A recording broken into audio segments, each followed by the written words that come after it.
Good segue. After your time here at the Gridiron at Ashland High School, you didn't go too far away. You went to AU. Tell us a little bit about your time up there playing football. That was awesome. That was an awesome experience. Just the ability to be able to play in college was an awesome experience. And then also being still in the same crowd and some of the same fans still coming and still seeing you at the same games and still having that camaraderie, that hometown kind of feel. Just it was an amazing experience. Which one you miss more, Arrow football or Eagle football? I miss both. I will say that, but I can't. You can't beat this. You can't beat Friday Night Lights. There's nothing like it. I still remember the games to this day, and you just. Yeah, it'll be with me for the rest of my life. Friday Night Lights are just different. You got goosebumps right now? Yeah, a little bit. Yeah, stand out on the field again. I love it. Well, give me one game, win or loss, that sticks with you, whether it's a celebratory moment or one that you're like, my gosh, having sticks in my craw. Yeah, maybe it's time, but I've tried to forget the losses. So let's give you a win. The Lexington game, my senior year, was probably one of my favorite games. I actually had a terrible play. I muffed a punt, and it allowed them to go ahead in the game. And then later on, Taylor connected with me and ended up making the game-winning touchdown or go-ahead touchdown at that time. So, yeah, that one stuck with me. Speaking of Taylor, 56-yarder to walk it off last night, his boys down south. I did not get to see that, but that is awesome. I mean, I love watching his games. I didn't get to see that last night. But, yeah, his success is awesome to watch and to watch his journey and going through everything like that. Yeah. All right, so you're suited up. You're in your mid-30s, late 30s. Okay, tonight. Oh, my. And you've got the goosebumps going, and you got a chin strap, and Stackhouse gave you you wouldn't wear a mouthpiece. You wouldn't need it today. What is Tyler McFarland's stat line tonight? Dad strength, man strength out here right now. Yeah, I would love to say it's 1 touchdown, 100 yards, and 20 tackles, but it's probably more likely torn ACL, torn hamstring, and, I don't know, a bruised ego. You and Logan Kerr share the exact same answer. He said the same thing, so congratulations on a great career, man. It was a lot of fun watching you. Back to you guys. Well, thank you, Chris. Thank you, Tyler. We'll be right back with more right after this. Simonson Construction is proud to sponsor Arrows Athletics, the most trusted and efficient construction company in the region. With a long history of doing things the right way from concept to completion, Simonson Construction solves all your construction needs for commercial and public projects. A truly local company providing award-winning comprehensive design-build services since 1974. For more information, scan the QR code or go to simonsonconstruction.com. Come visit the South Street Grill in downtown Ashland, the official watch location every Friday night during the Arrows football season. You can catch all the action in the bar area on the big screens. Elevated casual dining in downtown Ashland, steaks, seafood, hand-patted burgers, vegetarian options, salads, and a huge kids menu. Something for everyone in a completely renovated, historic building. South Street Grill, your home for Arrows football. Back at Community Stadium, welcome back. Simonson countdown to kick off pregame show, and Chris Mallory's about to get bombarded with drums and tubas down there right behind him, thanks to the eighth grade night marching band here, and the Ashland University football team is here with head coach Doug Geiser and former Arrow Tyler Sauter. Look, guys, it's a pink out. It's a pink out. It's breast cancer awareness night, 8th grade night, youth cheerleader night. Ashland University football team's here. It is a crazy night here, and the Arrows are taking on the Knights here at Community Stadium. Brandon Wells, Tony Van Dyne, up in the pre-dental broadcast booth. Chris Mallory on the Bo Lacey construction sidelines. And Tony, Chris, I will tell you, the OCC, we're getting down the stretch. It's a big one here tonight. Obviously, Lex and the Arrows sitting atop the OCC, but West Holmes right there as well. And Senior and Worcester, guess what? Somebody's got to win tonight. That's right. Yeah, the big game of the OCC is happening right here at Community Stadium. So if you are on your way, find some parking, come on out to Community Stadium. If not, you can stop by the South Street Grill and find us at their bar. Also happening tonight, Senior at 0-7, going over to Worcester at 0-7. The General, someone has to come out victorious. Madison gets to travel over to Dover, both sitting at 2-5, right in the middle of the pack. And New Philly going to square up with Lexington. Lexington on a hot streak, sitting at 6-1, undefeated in the OCC, and really starting to line up a Week 10 showdown with the Arrows. Well, the Whitaker Myers OCC update is brought to you by our friends at Whitaker Myers for planning, benefits, insurance, whatever you need, they're going to take care of you. Chris, can we take down Lexington at Lexington tonight? You know, I thought you were going to set me up to talk about the Dale in a minute. Right there was a great question because I was going to break protocol and go talk about that game because, you know, I would say this about the Quakers. That's a prideful group. We said that when we were on broadcast. That's a prideful group. That's a prideful community. That's a head coach that's accustomed to winning, and that's a program that's accustomed to winning too. They haven't done a lot of winning. They've got to be getting to the point where you flip a coin. Do you just mail it in, or do you say enough's enough and we're going to go compete and try to beat some teams? And they fortunately Lexington tonight. I'd rather them play Lexington in week 8 than week 9 or 10, you know, when it's already basically wrapped up. So I think there's a chance.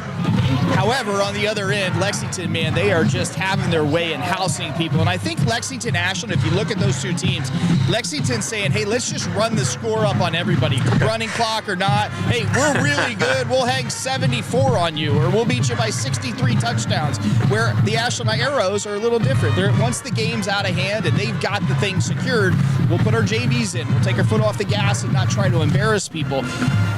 I don't know about you boys, but 14 days from now, man, I can't wait. This feels like an Ohio State-Michigan game that is getting ready to just butt heads, man. I'm stoked. Chris, you're not wrong, but I think it could be a classic kind of trap couple weeks. The Arrows can't look past West Holmes. Tony, let's take a look at the county. There are other teams here in Ashland County, Hillsdale, Crestview right outside of the county, but they pull some Ashland County kids. I left off my CBCA Royals. They're just outside of Ashland County. Yeah, I kind of wrote Crestview off early on the season. They started 0-2 and just seemed like they were going to, just kind of fall to the bottom of their conference, but came back with a vengeance, 5 wins in a row. They had their homecoming last week, got another win. They need to travel, though, tonight, go over to Western Reserve, also sitting at 5-2, so that's going to be a fun one. Hillsdale looks like they're going to cruise to a win against Northwestern. Mapleton also squaring up at home against New London here tonight. Well, thanks to Whitaker Myers for their sponsorship all season long. The Arrows marching band about to get going here with the national anthem, and we'll have a moment of silence here as well. I'm not sure what that was for, but we'll check out with Chris in a moment. The Arrows and the Knights getting ready to go here at Ashland High School, and we will pause for the Chandler Systems national anthem.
Well, a tremendous job by the Arrows marching band, thanks to Chandler Systems as well.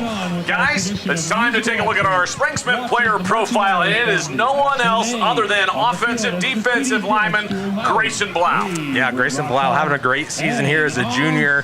Favorite memory so far, going at 10-0 last year and taking that OCC title, a feat that I'm sure he would love to repeat here in 2025. Favorite pizza in town, Donna D's, also a track athlete.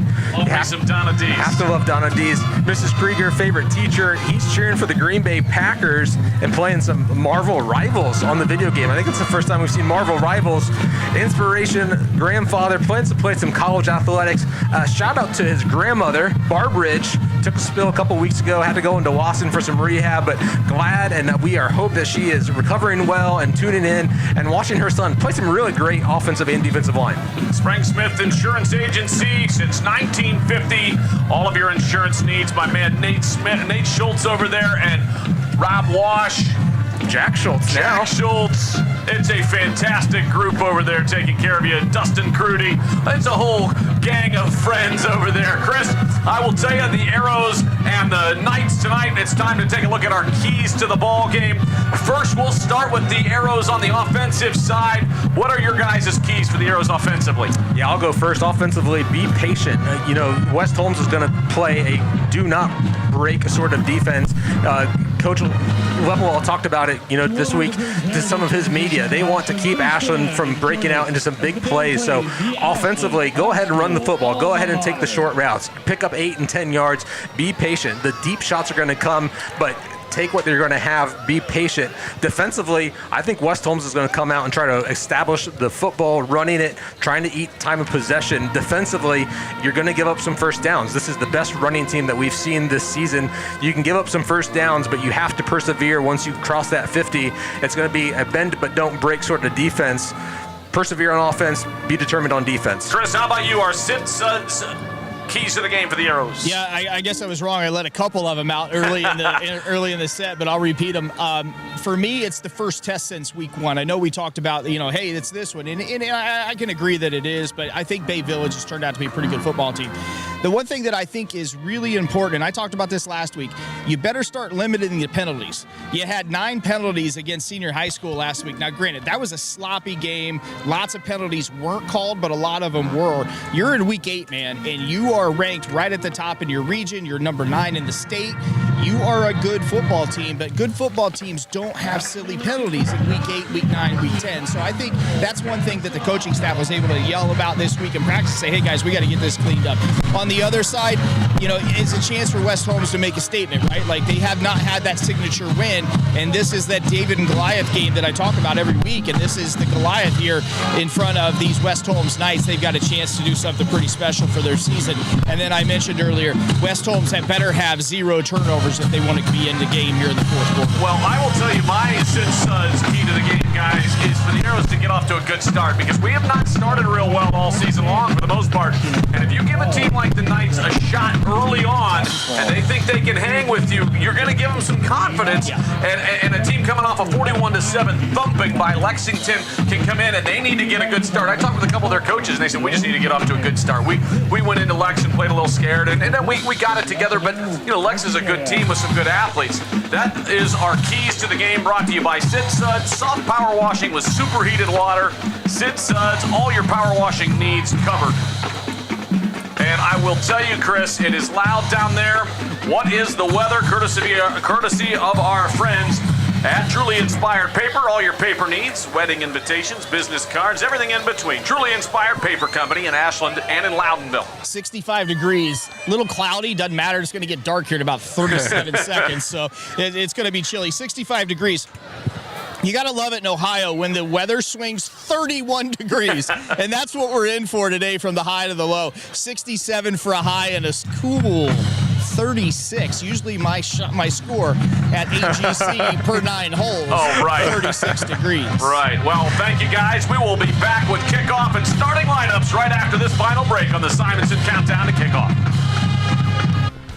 Simonson Construction is proud to sponsor Arrows Athletics, the most trusted and efficient construction company in the region.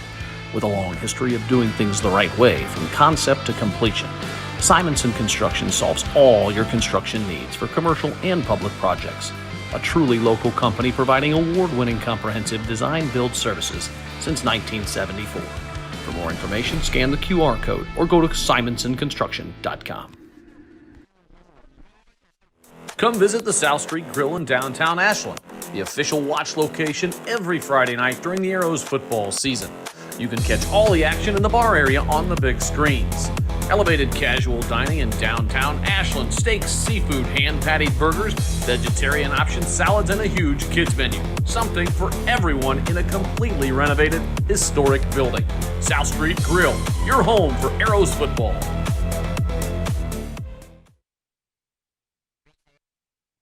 Back here at Ashland Community Stadium, and it is almost time for the Arrows and the Knights here in Week 8. Arrows 7-0, 3-0 in the OCC. West Holmes 5-2. Tony, Chris, time for our starting lineups. First for the Arrows on the offensive side, led by the big man, Nathan Bernhardt, starting quarterback, committed to Appalachian State.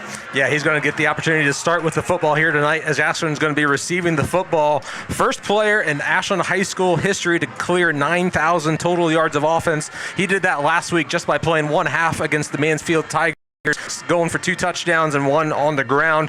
Just a tremendous athlete, has done a great job of taking care of the football. 2 offensive turnovers all season, both of them by running backs that have dropped the football. You can fill in the rest. Killian O'Brien, Chris talked about this earlier.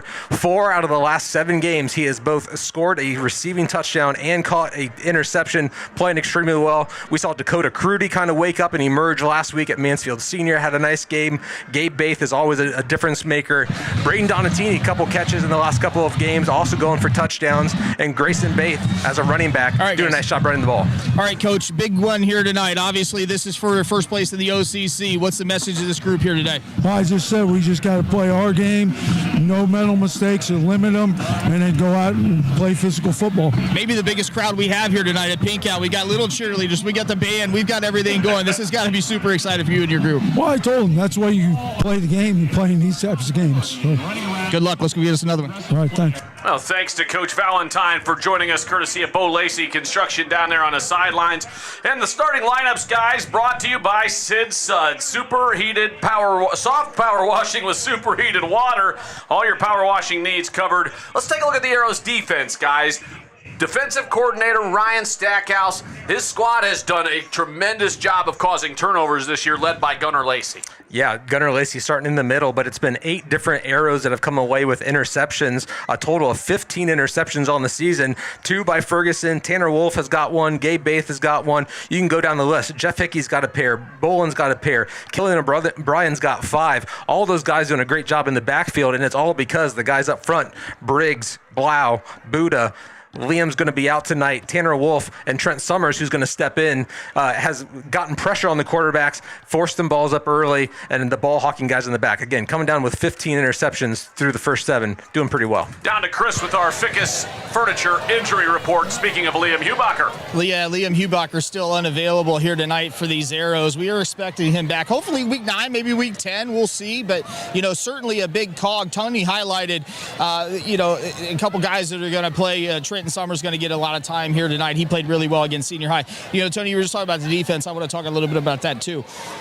If I told you in the beginning of the season when we were at the preview show that we were going to be averaging 11.1 points given up a game, I think we both probably would have said, we'll take it. Sign up right now, but that's where these Arrows are. Giving up 219 yards a game. Last year, in comparison, they gave up 313 a game. 14 sacks, 52 tackles for loss, 20 takeaways, and a safety, and 1 return touchdown. I need 1 more to have that prophecy come to fruition. Yeah. And as you mentioned, 8 different Arrows with a pick and holding opponents to 34% conversion on third downs, giving up 3.37 yards a rush and 17 shutout quarters of football. That is a winning 7-0 football team. Injury report brought to you by Ficus Furniture. Quality furniture, affordable pricing since 1941. No need for the big box stores, guys. You can go down to Jeromesville and get the biggest and the best and the brightest. Meanwhile, Arrows in all black going right to left with some pink trim here on Breast Cancer Awareness Night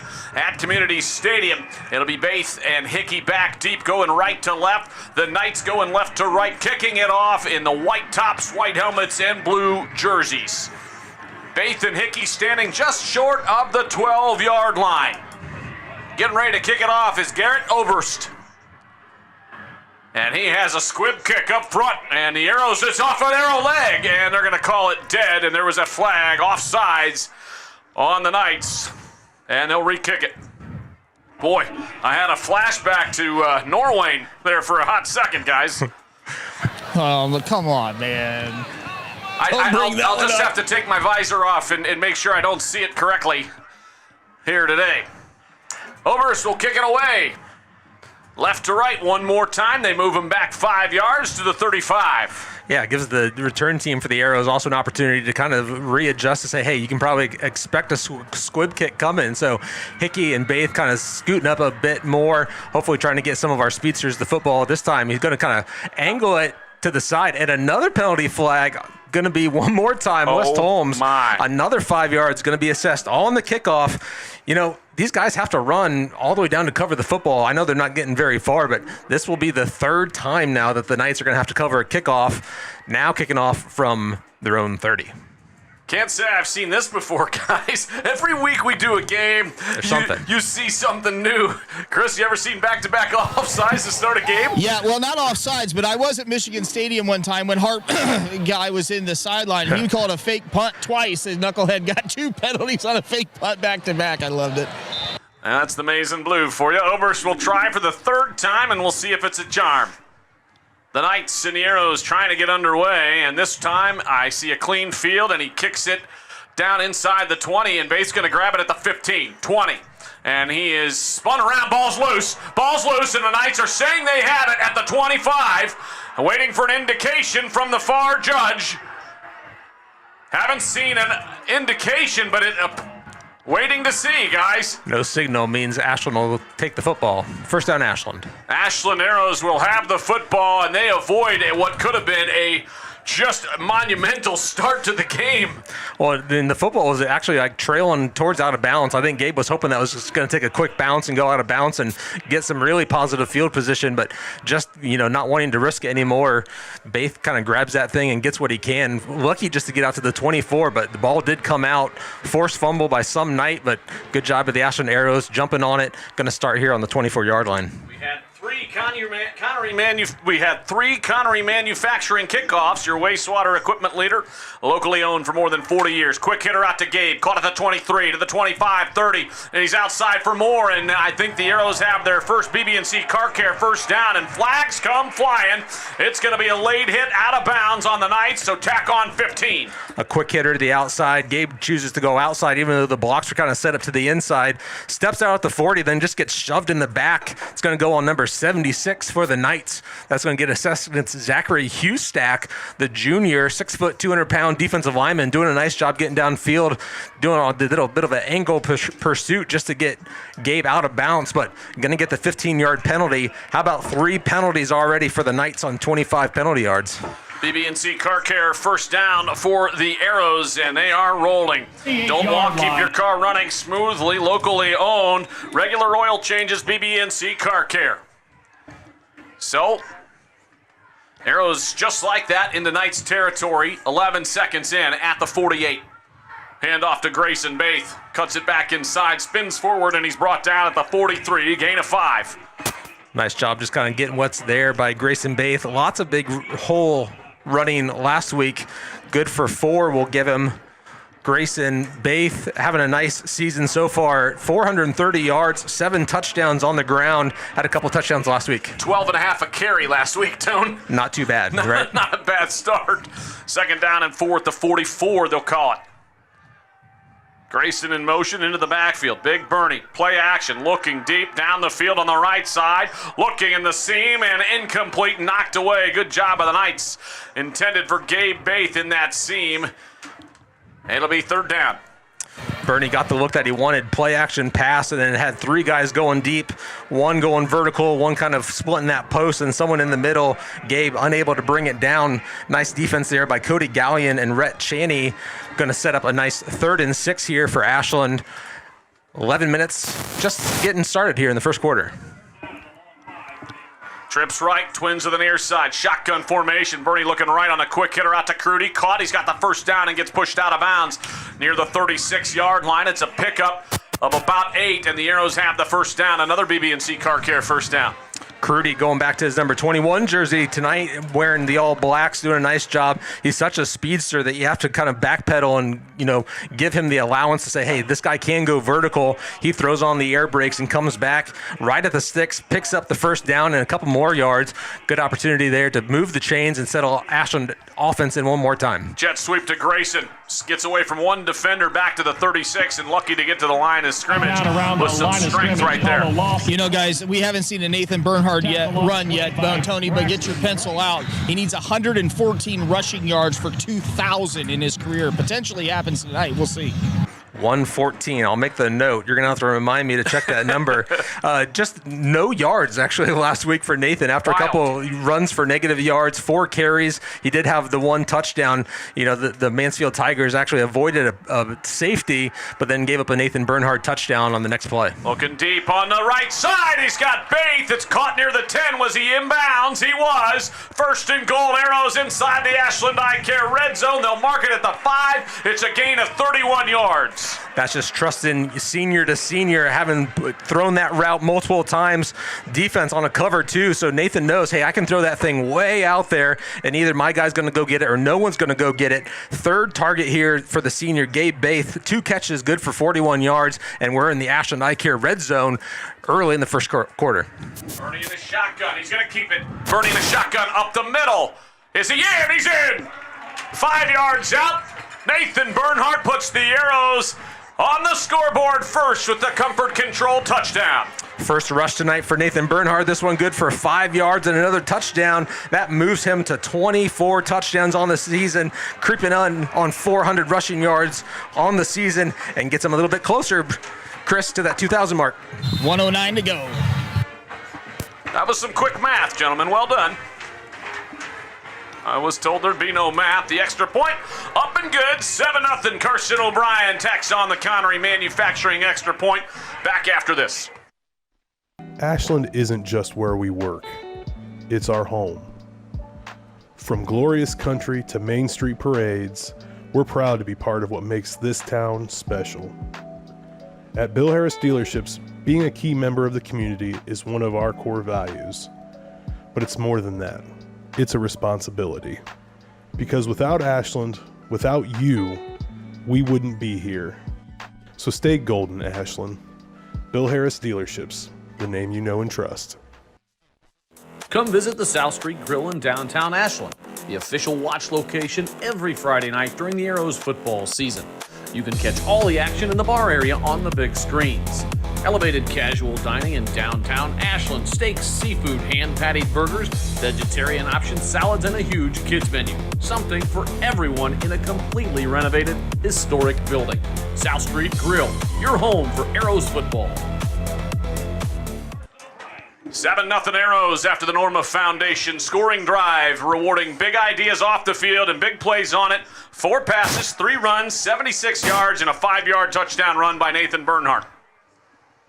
Brandon Wells, Tony Van Dyne, Chris Mowry, football game courtesy of Headstrom Entertainment, bringing you unplugged fun for more than 100 years. Chris Mowry, what do you got for us, buddy? You guys, 2 things. One, I got a pop quiz for each of you. Oh, boy. Who was the last team to beat these Arrows on this field?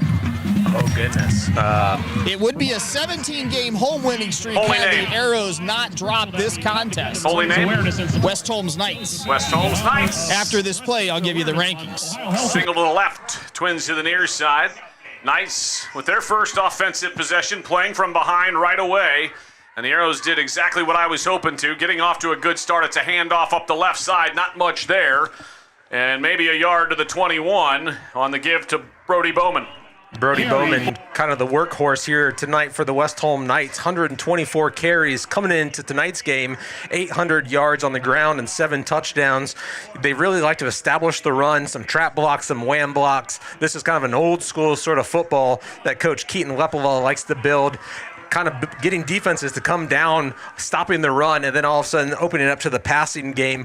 Parsons going to be the quarterback, 1,200 yards so far on the season for Parsons. Cheney in motion. It's a rollout over the left side. He kicks it outside, caught by Klein. He's out past the 25 to the 27. Couple yards, maybe the 20. Oh, actually, you're going to mark him back Gain of 2. Yeah, very short gain. Yeah, maybe a yard or two back to the 23. They're going to say Klein stepped out of bounds back there. So 3rd down and a big one early. Knights like to use Klein really as a fullback and as an extra blocker in the passing game. He will slide out, though, in the passing game. 16 catches on the season and a couple of touchdowns. 3rd down and long.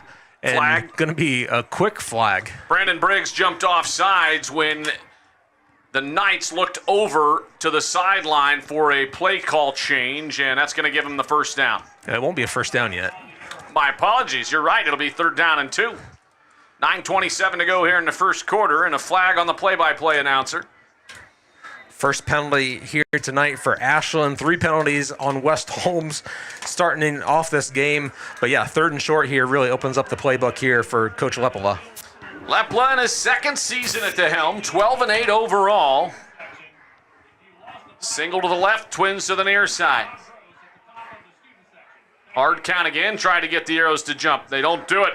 It's a little pitch to Klein around the near side. He's got the 1st down and more, dives forward, and he's knocked down near the 35-yard line. And that'll be a 1st down. It'll move the chains for the Knights. Little bit of misdirection and pulling to guard and tackle from the backside kind of opens up, and Klein just getting enough up to the 45-yard line, enough to move the chains and reset here for West Holmes. A 1st down that they kind of maybe not desperately need, but at least gives the defense an opportunity after giving up 7 points to Arrows on their opening drive to talk a little bit on the sideline. Stack Twins left, Stack Twins right. It's a crossing route. It is almost intercepted and incomplete. Parsons looking over the middle, and boy, the Arrows almost had the first turnover of the ball game. Yeah, I think that's going to be Gunnar Lacey kind of reading the crossing route, doing a nice job stepping into it. Almost, we got Nathan Bernhard doing a nice job, and I think Gunnar just drops it. Gunnar, unable to get a takeaway yet on the season, would have had a great opportunity there to be his first. I think that's what they call linebacker hands right there, Tony. No offense. Gunner's normally got really good hands. Single back on each side of Parsons. It's a handoff to Bowman up the middle, and he is brought down at the line of scrimmage. No gain. It'll be 3rd down and 10. That Arrows D-line doing a job. Nice job by the 3 frontmen.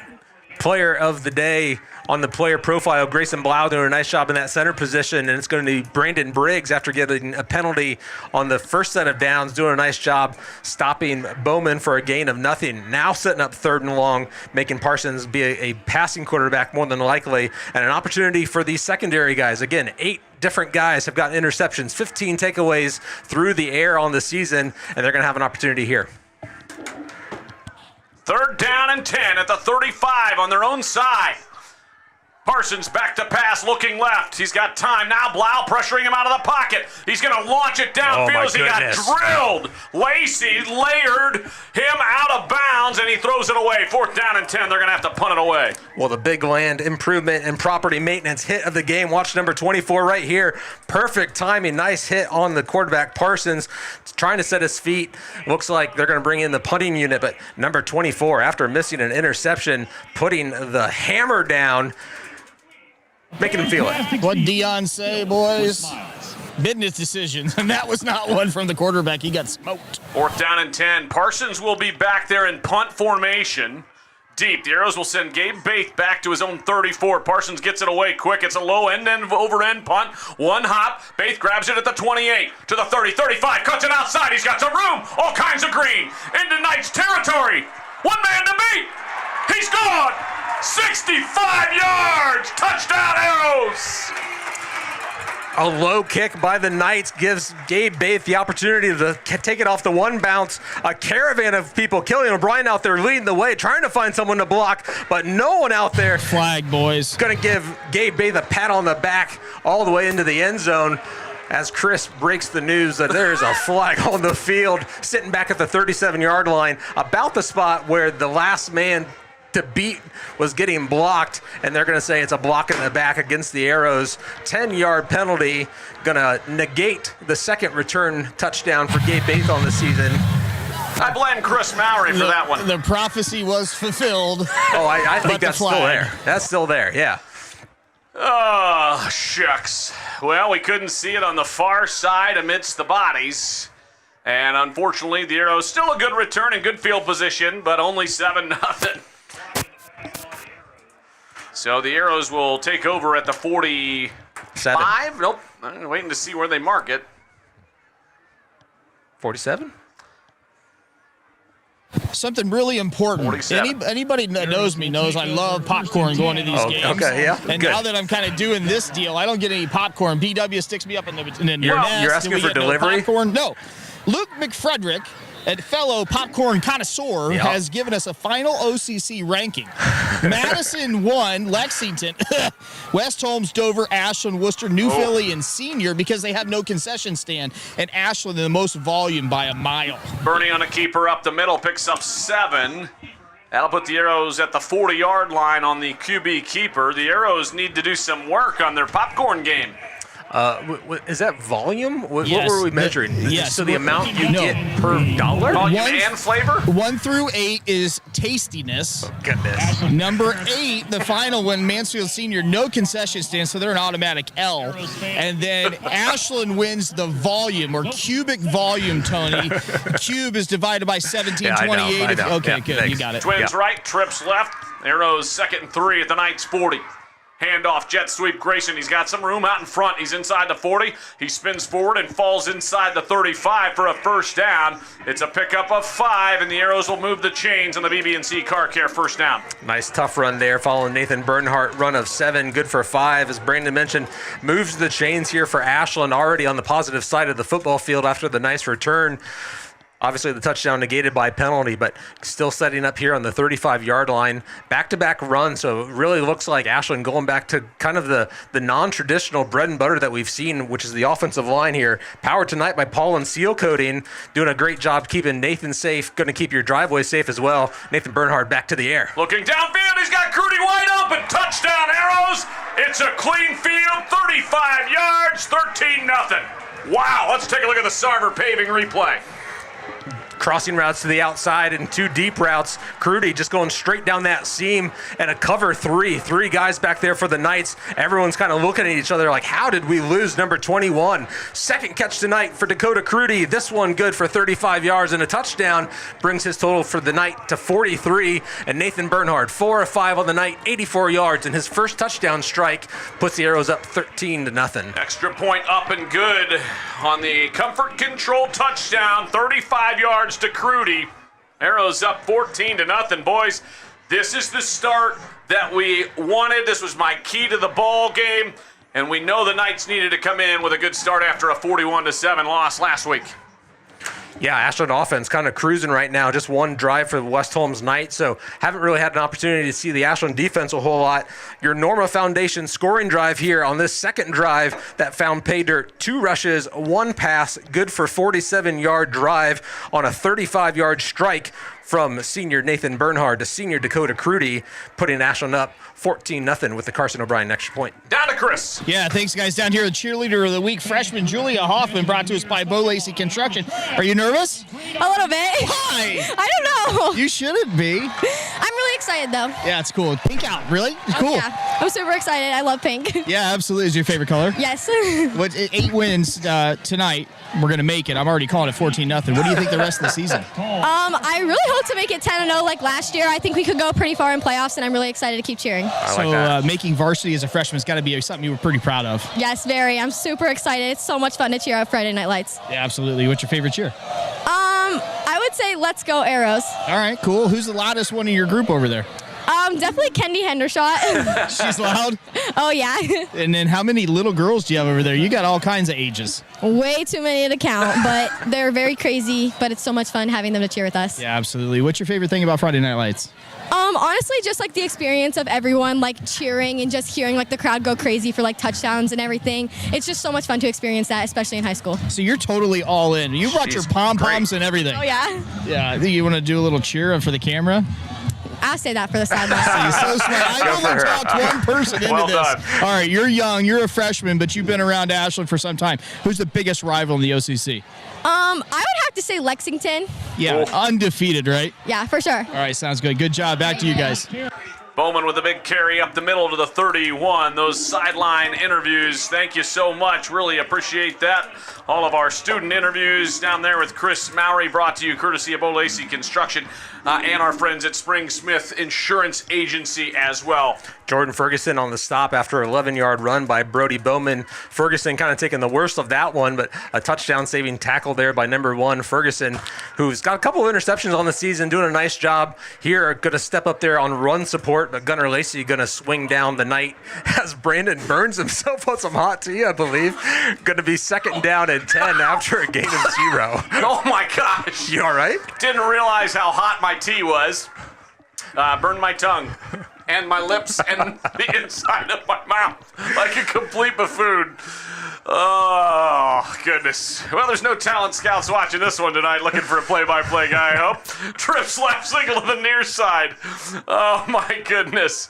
Back to pass. Parsons looking left side. He's got a man caught at the 32, out near the first down marker, now near the 40, and upended just past the 40 to Rhett Cheney. We'll see. I think he might be maybe a yard shy on a 9-yard pickup. We're breaking out the cannon, boys. First one's coming right under the arrows. Eagles t-shirts, arrows to Eagles t-shirts, presented by Eagle Custom Designs. The AU bookstore can print your company shirts and much, much more. The Ashland University football team is here in the north end zone here tonight with head coach Doug Geiser. Had a huge win last week, went down to Kentucky and took a 55-0 win. Excited to watch them play tomorrow, midday at their homecoming game. And it's a run up the middle, trying to do a little tush-push for that first down, and I think they've got it. The Knights will move the chains, and a first down for the Knights, and they needed that one down 14-0 with just over 5 minutes to go in the first quarter. Yeah, Killian O'Brien on that pass attempt, kind of jumping the Rhett Cheney route, trying to make a big play, unable to bring him down, and the Knights able to pick up 9. Lynn Klein there, the big fullback, on his 2nd carry of the night. Good for 1 and just enough to move the chains. Still on the Knight side of the football field, sitting up at the 43-yard line. 5 minutes to go here in the first quarter. Ashland Arrows up early, 14-0. Ginger ale's not burning my lips. Parsons handoff, Bowman up the middle, and he's hit right away and brought down for a short gain, if any at all. Lynn Klein a little slow to get up down there on the field. He got hit hard. His helmet's coming off, and they're going to have to come in from the West Holmes side. Klein a little shook up. Nice job by the defense there. A.J. Workman just not letting himself get trap blocked and getting kicked out. Nice job there by number 56. First to the hole, and then Gunnar Lacey also coming to clean him up. And it does look like Klein is at least going to take a knee and get looked at by their training staff. The thickest furniture injury report right there. Go ahead, Chris. Sorry, Brandon. That's the second big land home improvement delivery by Gunnar Lacey. My goodness, Yeah. He drove him through the dirt. Gunnar laid a hit there. The Arrows and Knights here at Community Stadium, 14-0. Gives us an opportunity to maybe take a look at the region, guys. The Arrows, the only undefeated team in the region, and still sitting at 4 because it all comes back to the points. And you look at it, Big Walnut, there they are sitting atop. What else stands out, Tony? Yeah, you got to talk about Big Walnut because I think they dropped one early in the season, but against a really good team. They did. That should say 6-1. My apologies. Yeah. Bishop Waterston, I think a Region 3 team who's playing extremely well. But again, a 7-0 team. DeSales actually jumped Ashland last week after a couple of nice wins. But yeah, Ashland's still in the kind of like owns your own direction, owns your own outcome. A lot of those teams, though, we've seen Tays Valley in the past. Mount Vernon sitting in the middle. How about 5-2? The Yellow Jackets haven't played them in a couple of years. And Massillon Washington, also another one of those odd ones. You see them sitting at 4-3, but they don't play Ohio teams. They're traveling around the country. They're the best 4-3 team in the nation. Arrows and giving up a first down right here, and a quick hitter from Parsons to the outside. Trying to see on a number on that. Oh, it's outside to number 8. That's Braxton Blake. Couple updates in the OCC, boys. In the winless bowl, we'll call it that tonight, Worcester with a 7-0 advantage over Senior High. And then we were hoping for maybe, just maybe, but maybe it doesn't look like 14-0 Lex over New Philly in first quarter. 14-0 Arrows here at Community Stadium, 4.5 to go. First and 10, ball at the Arrows 45. Knights driving, single to the far side, man in motion. Back to pass is Parsons looking. He's got a quick hitter on the outside, caught and right away wrapped up by the Arrows.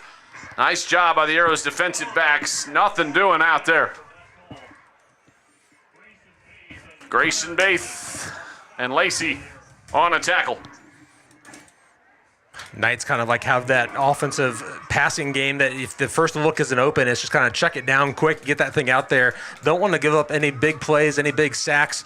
That one just going out there quick, but a nice play by Baith to get a tackle for a loss on a pass. Now 2nd and 11 as the Knights have crossed midfield, sitting on the Ashland 46. And Lynn Klein back in there now, in motion, going from the near to the far.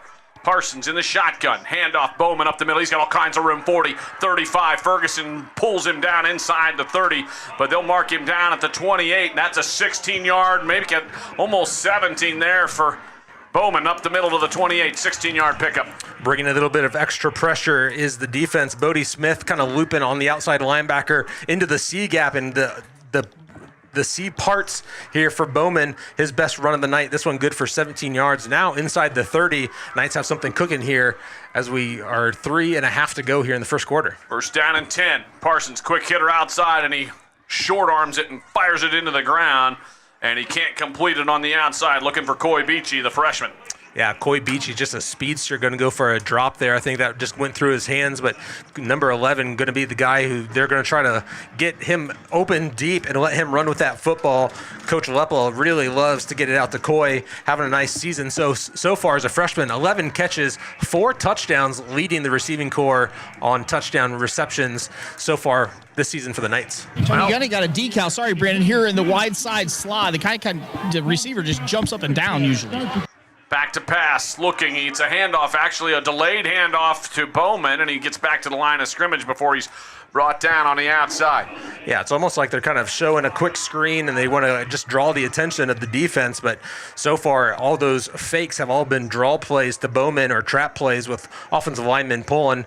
Nice job by the Ashland defense there for no gain, and after the incomplete pass, going to set up 3rd and 10. Sitting inside the 30, though, you got to think already down 14 points. It's probably 4-down territory here for Keaton. And Parsons in the Knights in a long huddle. 10 on the play clock. They're going to have to get moving. It's Beachy split wide left, trips to the near side. 4 on the play clock. Going to have to hurry. Parsons in the shotgun, calls for it. They don't get it off, but they don't call the whistle, and there it is. I think they got a timeout. Lepla called a timeout right before that play clock expired. And you knew coming out of the huddle they might need it. And that's a wise timeout, Tony. Yeah, you named it. Breaking the huddle with 10 seconds and then having a motion call already in your playbook. Coach Lepla wisely using that timeout. 3rd and 10 is already hard enough to pick up. And as we talked about, probably 4-down territory here for the Knights. You don't want to look at 3rd and 15 and think, gosh, now we have to pick up 7 or 8 2 times. A nice timeout, an opportunity just to settle down your offense, get the package in there that you want. Even if you come out with the same play call, you at least save that 5-yard penalty. 7-0 Ashland Arrows hosting the 5-2 West Holmes Knights. The Knights 3-1 in the OCC. Arrows a perfect 3-0, tied with Lexington atop. That Week 10 matchup looming, but you've got the Knights and the Generals between now and then. And you can't look past anybody in the OCC. Worcester and the TY Tigers squaring off tonight in the Winless Bowl. Beachy wide left, trips to the near side.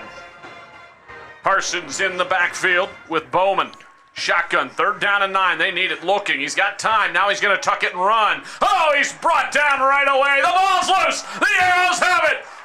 And brought down at the 42. The Arrows with a big play right there.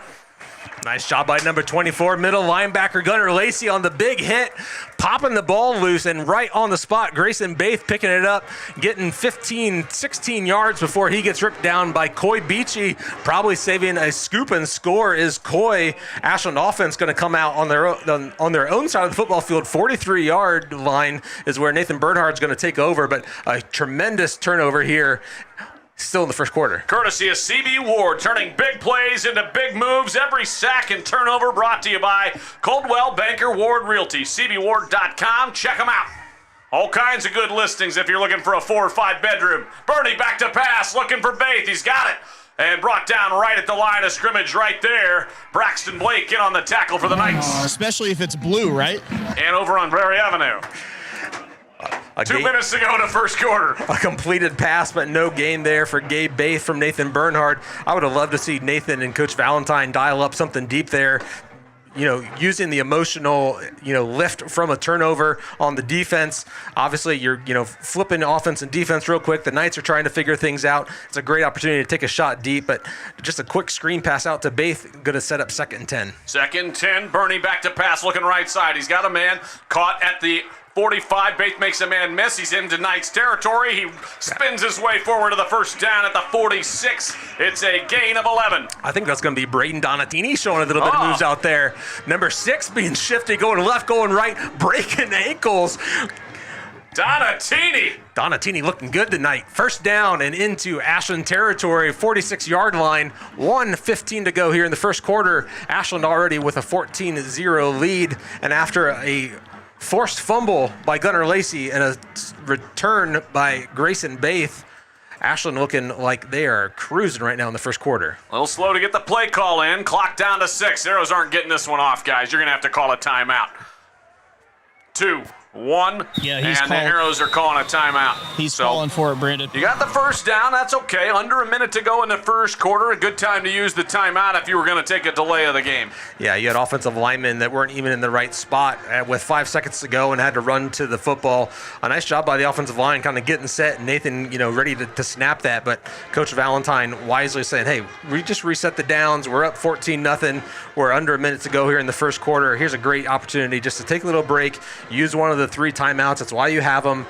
Nice job there by Coach Valentine running this offense. Instant replays tonight, courtesy of Sarver Paving, serving North Central Ohio for more than 75 years. Thanks to Brandon Gunder for manning the con. Garth Boyd for his effort every week bringing the heat. And Lydia Wells and Branton Long on cameras.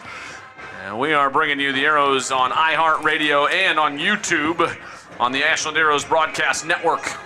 First down and 10, ball at the 46. Under a minute to go in the first quarter. Arrows up 14-0. Truins right, pressure off the edge. Bernie looking. He's going to fire to Gabe, caught at the 45, to the 40, 35, 30, cuts it back inside. He stepped out of bounds. And he thought he was still going, but the official says he's out of bounds. They'll mark it at the 28-yard line, an 18-yard pickup. Yeah, they're actually looking for the deep shot. They kind of ran that quick pass to Gabe Baith and let a couple of wide receivers block. This time Dakota Crudy kind of blocks and then releases and tries to go vertical. Nice job there by the Knights, not falling for the play. Offensive line doing a great job giving Nathan Bernhard plenty of time, finally getting that ball out to Gabe Baith. And when you're one-on-one against Gabe Baith and you're trying to bring him down, you're more than likely going to lose. And sure enough, Gabe Baith makes a nice move, gets past the Knight defender, gets down 18 yards. Ashland now at the 28-yard line looking at another first down. Grayson in motion, handoff up the middle, and he spun down right back at the line of scrimmage. Not much there. I'll tell you, Gabe Baith, back to who you were talking about just a minute ago, put on about 10 pounds of muscle in the offseason, and he didn't lose any speed or quickness, Tony. Yeah, when you have the opportunity to work out with your younger brother, playing basketball in the offseason, running track, just continues to develop as a great athlete. 5 targets tonight to Gabe Baith, 4 completions, 59 yards, but the 1 touchdown strike going to senior Dakota Crudy. Ashland looking to get one more playoff here in the first. 5 wide, Bernie looking over the middle, got a man, it's Donatini inside the 10. It takes 3 Knights to bring him down at the 5. A pickup of 23 yards to Donatini. Second catch tonight for Donatini. This one just going over the middle. Wasn't going to find the end zone, but is his second completion, second target, 31 yards. End of the first. We'll be back. Simonson Construction is proud to sponsor Arrows Athletics, the most trusted and efficient construction company in the region. With a long history of doing things the right way from concept to completion, Simonson Construction solves all your construction needs for commercial and public projects. A truly local company providing award-winning comprehensive design-build services since 1974. For more information, scan the QR code or go to simonsonconstruction.com. Come visit the South Street Grill in downtown Ashland, the official watch location every Friday night during the Arrows football season.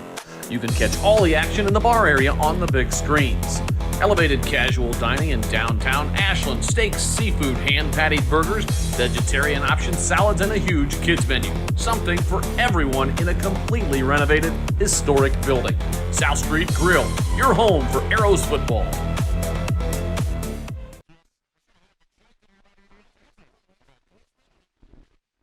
Back back here at Community Stadium. Start of the second quarter. Arrows up 14-0 and driving. First and goal inside the Ashland Eye Care Red Zone. For all your eye care needs, go check them out. Proud Arrow alum, Dr. Denbo and team. They'll handle all your vision needs. Make an appointment today. Tony, a great first quarter. Yeah, great first quarter for the Ashland Arrows, up 14-0 and has the ball on the 5-yard line. First and goal for Ashland. This is about the space where Nathan Bernhardt takes over already with one rushing touchdown on a 5-yard run. Just 2 rushes here for Nathan. Ashland going with a little bit of a stack look with their receivers. Keeper Bernie, they read that one right away, Tony, just like you did, and there was no doubt right away. Zach Hustak came in, and he read that one. Yeah, Knights just lining up man-to-man on the outside and then bringing the other 6 against the 5 offensive linemen. Math says the defense is going to win that one, and it is a loss of 2 for Nathan Bernhard, going to set up second down.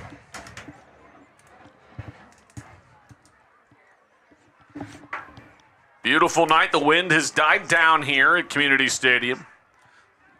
Perfectly temperate here in the Priest Dental broadcast booth. Chris, I know will be cold later. Bernie looking into the right corner. Nothing there. He's going to tuck it and roll right side. He's got some room out in front of him. 5, 4, and he's into the end zone for a touchdown. It's a clean field. The second 5-yard comfort control touchdown of the game for Nathan Bernhardt, and it's 20-0 Arrows. Good pass protection. This time the Knights dropping 7 into coverage, trying to cover those 5 talented receivers. Everyone doing a nice job locking up receivers. The guys thinking, hey, we're winning this one, guys. And then all of a sudden they turn and look and see number 10 scramble into the outside, cruising for a 5-yard touchdown, puts up 6 more points. Now Ashland 20, Knights 0. Carson O'Brien out one more time for Connery Manufacturing. Extra point. Extra point up and good. Arrows up 21-0. Just underway here in the first quarter. Boys, this is a good start, maybe the best start we've had all year. Yeah, a great start. You know, we've talked about the slow starts, but it seems like the defense has come to play. A nice, 3 and out on the opening drive and a nice stand. One of the keys to the game to say, hey, I knew the Knights were going to be able to run the football. They were going to get some first downs, but a nice forced turnover. And right now, Ashland, 3 drives, 3 touchdowns. You can't ask for much more. No, it's off to a pretty good start. Hey, Tuesday night in Arrow Arena, the Lady Girl volleyball team, Well, there's only one volleyball team. Thanks, so Brandon. the Arrow volleyball team. Yeah, I've been to Manhattan Beach, unlike you. I've seen guy volleyball out there, too. Well, not for the Arrows. The Lexington Minutemen travel into Arrow Arena and get beat 3-1 by these Lady Arrows. Now, I'll have you know, first time in 9 years, Nuevo 9, that they beat the senior high, or the Lexington Minutemen. Minute women. How do you say that? Minute persons. Minute persons for the first time since the 4th grade, led by seniors Kate Aber and Maisie Paramore. They've got a D1 recruit also, does Lex, so a big win for these Arrows. Norma Foundation scoring drive, which took Ashland up to 21-0. 3 rushes, 4 passes, 55 yards, capped off one more time by a rushing touchdown from Nathan Bernhard. Once again, 5 yards. That moves his season total to 25 touchdowns on the ground. O'Brien's kickoff grabbed by Bowman at the 5, 20, 25, and he's hit hard by Grayson Blau and Gunnar Lacey. And they'll mark it at the 26-yard line where the Parsons project will come out here with the Knights, and they need to put up some points here to try to stem the tide, or else it could get away from the Knights. 21-0. You're still in the ball game here with 11 minutes to go in the first half, but you go 3 and out here, you got some trouble. Yeah, and this Ashland defense has been so stingy on the passing game. Just 1 passing touchdown on the season. A couple last week against Mansfield Senior that I'm not going to talk about because that wasn't against the starters. That's hogwash. Right now, Parsons, 4 of 6, just 22 yards through the air. 10 rushes for the Knights, good for 34 yards. Most of that coming on a couple of Brody Bowman rushes that went for 11 and 17. But so far, the Ashland defense doing a nice job here once again. Bowman on the rush up the middle, kind of dancing around in the pocket, trying to find some space. Good for 2. Pulled down, going to set up 2nd and 8. Short gain. Clock running here, under 11 minutes to go in the first half on Youth Cheerleader Night, Breast Cancer Awareness Night. 6th grade football night. I think they led the way. 6th grade football night, 8th grade band night. Half of Ashland is here, no joke. Parsons under center this time. 2nd and 8. It's a handoff, little misdirection up the middle. Klein spinning his way forward towards the 35 before the Arrows push him down. They'll give him about 7 or 8 right there, and it'll be 3rd down and 2, and a big 3rd down coming up for the Knights. Nathan Bernhard doing a nice job taking on the big offensive lineman, pulling Bowden McCall. And then Gabe Baith doing a nice job kind of meeting him in the hole, driving him back, not giving up any more yards after contact, at least setting up a 3rd and short here, 3rd and 2 here for the Knights, one that they really need, down 21-0. Parsons gets the call in from the sideline. 13 on the play clock, under 10 minutes to go. Arrows up 21-0. And make sure I say the score enough this week. Parsons in the shotgun, back to pass, bobbled the snap, flyers it outside to the near, caught by Cheney. Cheney spins his way forward, ball's loose. Do we have a Ward Realty turnover? We do. Yes, we do. The Arrows have it. And another turnover, courtesy of CB Ward Realty. Well, a broken play from the very beginning, a bad snap, finally just thrown out there, and Cheney trying to get the first down, and it's going to be A.J. Workman, a tackle from behind, getting a fist on that football. Nice job there, Workman, on the forced fumble. Did you see the recovery? Trent Summers, I think, came up with the recovery. The senior Trent Summers, after a great game last week, getting the start, number 30, getting with the recovery, and now Ashland already up 21 points, going to take over on their own side of the football field, sitting on the 37-yard line. Nathan Bernhard through that first quarter, 8 of 9 passing, 135 yards and 1 touchdown, also putting up 2 more touchdowns on the running game. Twins left, twins right, Gabe in motion. Jet sweep, Gabe cuts it outside. Nice block on the outside by Brother Grayson, and they're going to call a flag, and he got about a yard before being brought down. This one's coming back. It started off as a good block, and then I think maybe a hold on the Arrows. Yeah, I'm going to guess it's going to be on number 22. There's also one deep at the 26-yard line, so multiple flags. Yeah, seemed like at the point of attack things were going pretty well, but you start blocking someone not knowing where your brother's going to go. If he's going to go outside, is he going to go inside? And as soon as that defender makes the move, you got to let him go. Official is going to say he was hanging on to a little bit too much jersey for too long, something we didn't see last week against Mansfield. Official's going to step it off 10 yards, and Ashland going to have offsetting. What was the defensive penalty? I haven't seen yet. Well, it must have been defensive holding. They're calling it right now. We got a hold on the offense and a hold on the defense. That will just pretend like it didn't happen and redo first down here at the 37 one more time. Well, you heard Dan Chandler say it, even if you were in Richland County, offsetting penalties. And 9:35 to go. My man with the pipes. Isn't the score bug working, BW, where you can get the score on the TV? That it is, Edward. That it is. Occasionally, some people like to complain. I don't know if you know this about the world, Chris. People like to find things to complain about. Twins left, trips right. You got me. Bernie in the shotgun, back to pass. Pressure coming. He's going to launch it down the sideline. KOB can't haul it in inside the 10. Double coverage. Had tried to high point it, but couldn't quite pull it in. A little bit of pressure from the Knights, bring in 3 linebackers, bring in 6. Still a nice little pocket for Nathan Bernhard, throwing it up there, and I think it just flies straight through the hands of Killian O'Brien. Nice coverage out there by Malachi Kraft for the Knights. A ball that I bet Killian O'Brien catches that 8 out of 10 times, but unable to bring that one down on first down, 2nd down and 10. And not an easy catch by any means. One more time.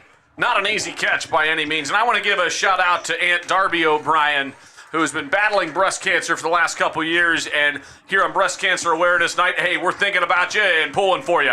Back in the shotgun, Nathan Bernhard, pressure up the middle, and he's sacked. Wow, a rare sack given up by that Arrows offensive line that normally, Tony, has been really solid. They brought the house. Yeah, they've been doing a great job. This time a little bit of a twist, so the defensive nose is going to go to the outside and kind of locks up Brandon Briggs, who's kind of focused on blocking the nose, but then a linebacker coming in right up the middle on a little twisting route. Sack going to go to Braxton Blake, the junior, going to pull Nathan Bernhard down for a loss of 7 and going to set up a long 3rd and 14. It should be 3rd and 17. 3rd and 17. Twins left, trips right, Bernie in the shotgun. 8.5 minutes to go. Arrows up 21-0, and we've got a timeout on the field. We'll take one as well. Back after this. Come visit the South Street Grill in downtown Ashland, the official watch location every Friday night during the Arrows football season. You can catch all the action in the bar area on the big screens. Elevated casual dining in downtown Ashland. Steaks, seafood, hand-patted burgers, vegetarian options, salads, and a huge kids menu. Something for everyone in a completely renovated, historic building. South Street Grill, your home for Arrows football. Ashland isn't just where we work, it's our home. From glorious country to Main Street parades, we're proud to be part of what makes this town special. At Bill Harris Dealerships, being a key member of the community is one of our core values. But it's more than that. It's a responsibility. Because without Ashland, Back here at Community Stadium, 8:31 to go. 3rd down and 14. Ball on the 44. Bernie back to pass pressure. And he's got some time. They pick it up over the middle. He's got a man caught at the 28, just shy of the first down. And the Arrows were going to have 4th down and about 2. Gabe Baith pulled it in at the 28, maybe the 29. They need to get to the 27. 1.5 yards shy. 4th down coming. Nice pocket there. Killian O'Brien also open right in the middle.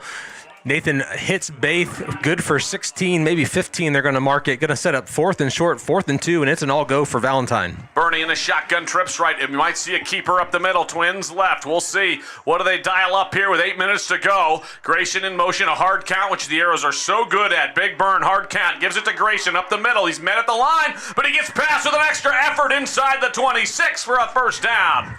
Maybe the best run Grayson Baith has had from an effort standpoint. Not that he doesn't bring great effort every run, but this one from the point of attack in the hole, getting hit, getting drugged down by a middle linebacker, able to keep one hand down and lunges forward.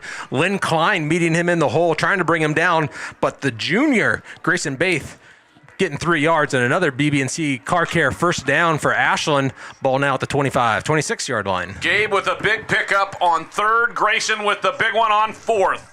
7.5 to go in a 1st half. Play action. Bernie looks left, looks right. Pressure up the middle. He tucks it, and he's going to get away from it. He's rolling left. 25, 20, and steps out of bounds inside the 20. What footwork from the big man right there. Yeah, just a little bit of a pump fake and got the defender to fly over him right there on the Sarver paving replay. All of a sudden pulling it down. Should switch his hands right there and put that football on the left side, but he knows he's going to cruise out of bounds. A gain of 7 for Nathan Bernhard. Chris Williams had him dead to rights in the backfield, and Bernie made him miss. Yeah, when you're 6'6" and you give him just a little bit of a pump fake, even if he got up there pretty good, I'm not sure you're going to bat that ball down. All the same, Nathan Bernhard, a nice play in the pocket once again, showing why he's going to be playing some Saturday football here real soon. Ashland Eye Care zone in effect one more time.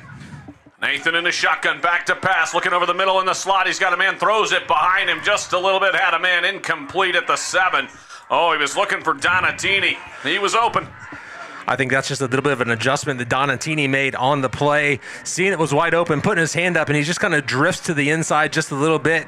Not sure if Nathan threw that on the back shoulder and kind of missed his target, or if Donatini was just kind of fading in a little bit, but maybe the first missed pass there by Nathan on the evening. Still 9 of 12, 75% and 151 yards. Not a bad start here for the senior. 5 wide, Bernie, right side over the middle, and it's caught inside the 15 by Gabe Baith at the 14. Pick up a 5.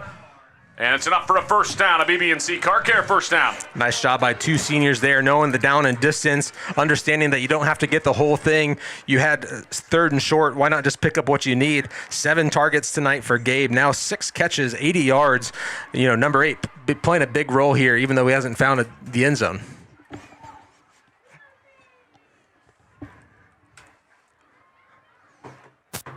Nathan in the shotgun. Twins left. Trips right. Arrows up 21-0. 6:39 to go in a 1st half. Grayson in motion. Keeper Bernie up the middle. And he's brought down just shy of the 10. Maybe 1.5 yards on that one. Well, thanks for tuning in on the Arrows Broadcasting Network, presented by Sarver Paving. All season long on iHeartRadio and on YouTube TV. Not YouTube TV, on Arrow's YouTube channel. Not yet. Not yet, right. The Knights are really content right now to, put Malachi Kraft, their best DB, up against Killian O'Brien. We've seen Killian kind of do a little bit of a flyer out here and a jump ball from Nathan in this spot. We'll see if they look to target him. Bernie looking, corner of the end zone, looking for... incomplete, knocked down, trying to see who that was intended for. Good coverage. Gabe can't pull it in. Lynn Klein showing that athleticism out there, knocks it down. I think on the Sarver Paving Company replay, the officials are going to have to go back and say, yeah, we missed the defensive pass interference on that one. Klein with some nice defensive coverage, but definitely gets there too soon. Gabe looking for the flag in the end zone, not going to find it. Going to set up 3rd and 8 here for the Ashland Arrows. 21-0 with 5:55 to go in the second quarter. It's been all Ashland Arrows offense. Knights really only had a drive that they threatened once that was turned away by a fumble. Twins left, trips right. Nathan looking.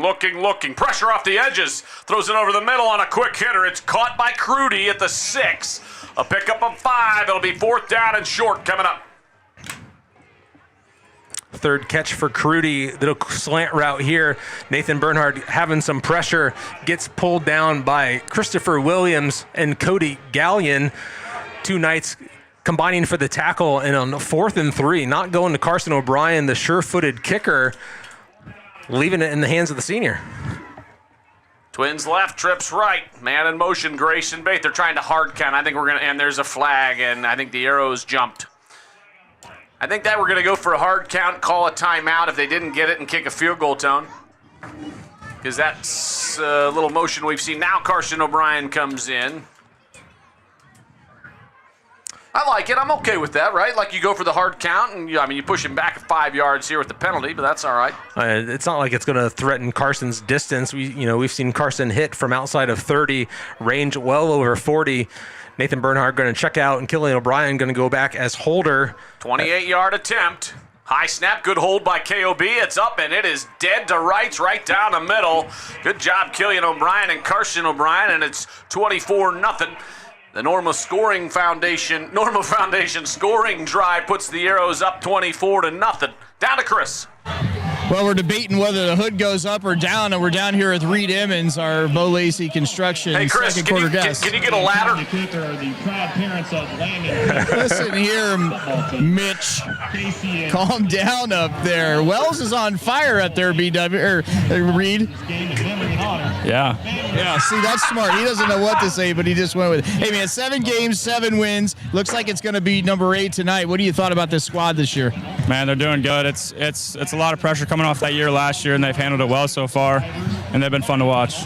So I've noticed you haven't been part of the game day crew, like doing all these reels and social media. What was the problem with that? I think we had 4 take it over early, and I kind of just got excluded there. I've been busy with golf season and all that. So how'd golf season go? It was good. Had a strong start to the year, and then kind of fizzled off there at the end, but it's all good. It's golf, man. It's the hardest sport going. Would you agree?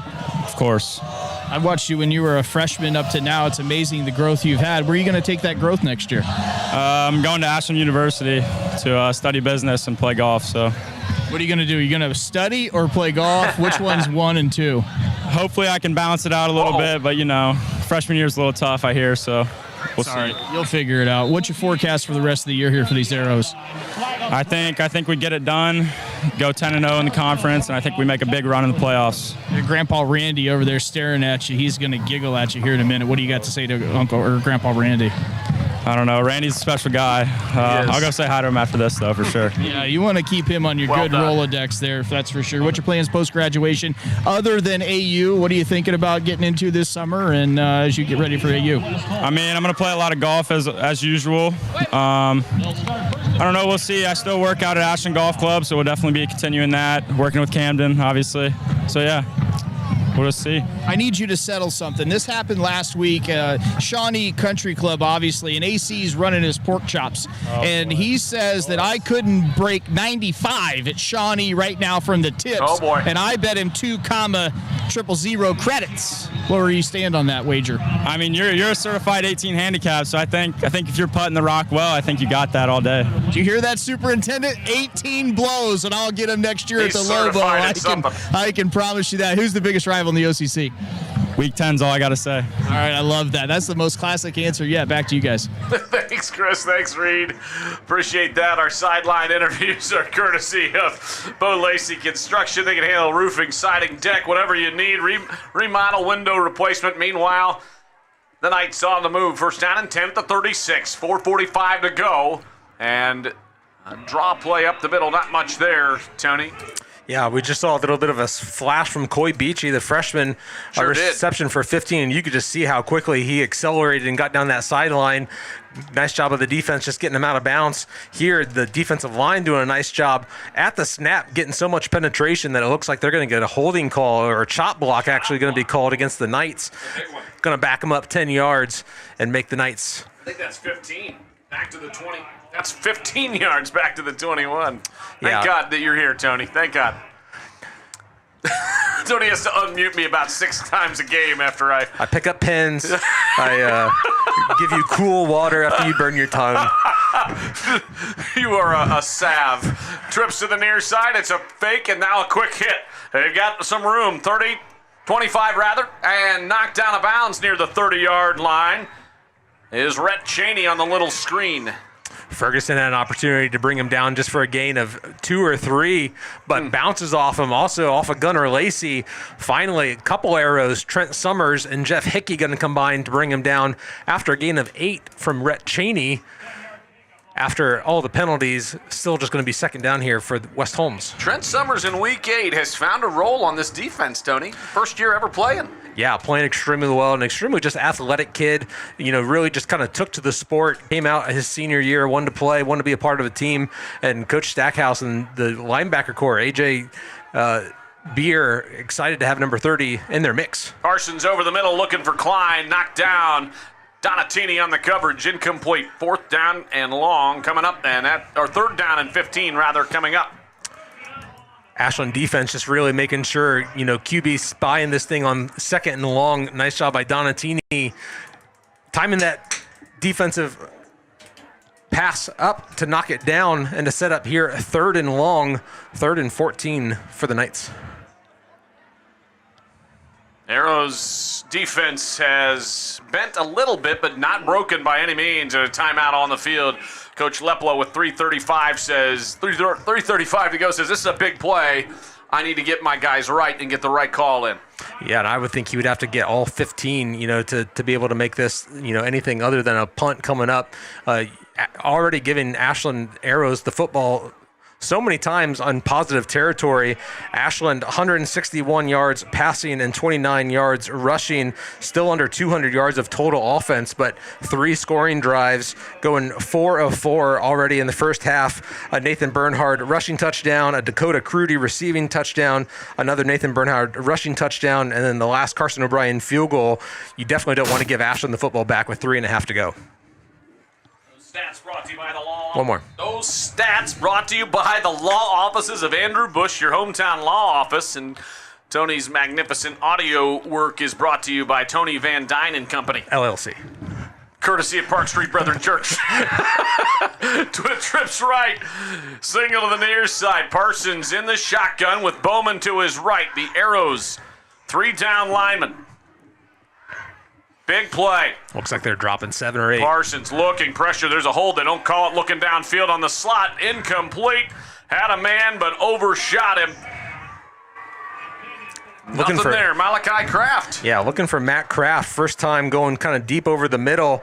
Lots of defenders. That Ashland doesn't really have a true dime package where they bring in extra safeties, but dropping 7 or 8 and just rushing a couple of people. And A.J. Workman still almost getting home on the sack. Probably a holding call there that the official's going to choose not to throw the penalty flag on. So with 3.5 to go, Ashland already up 24 points.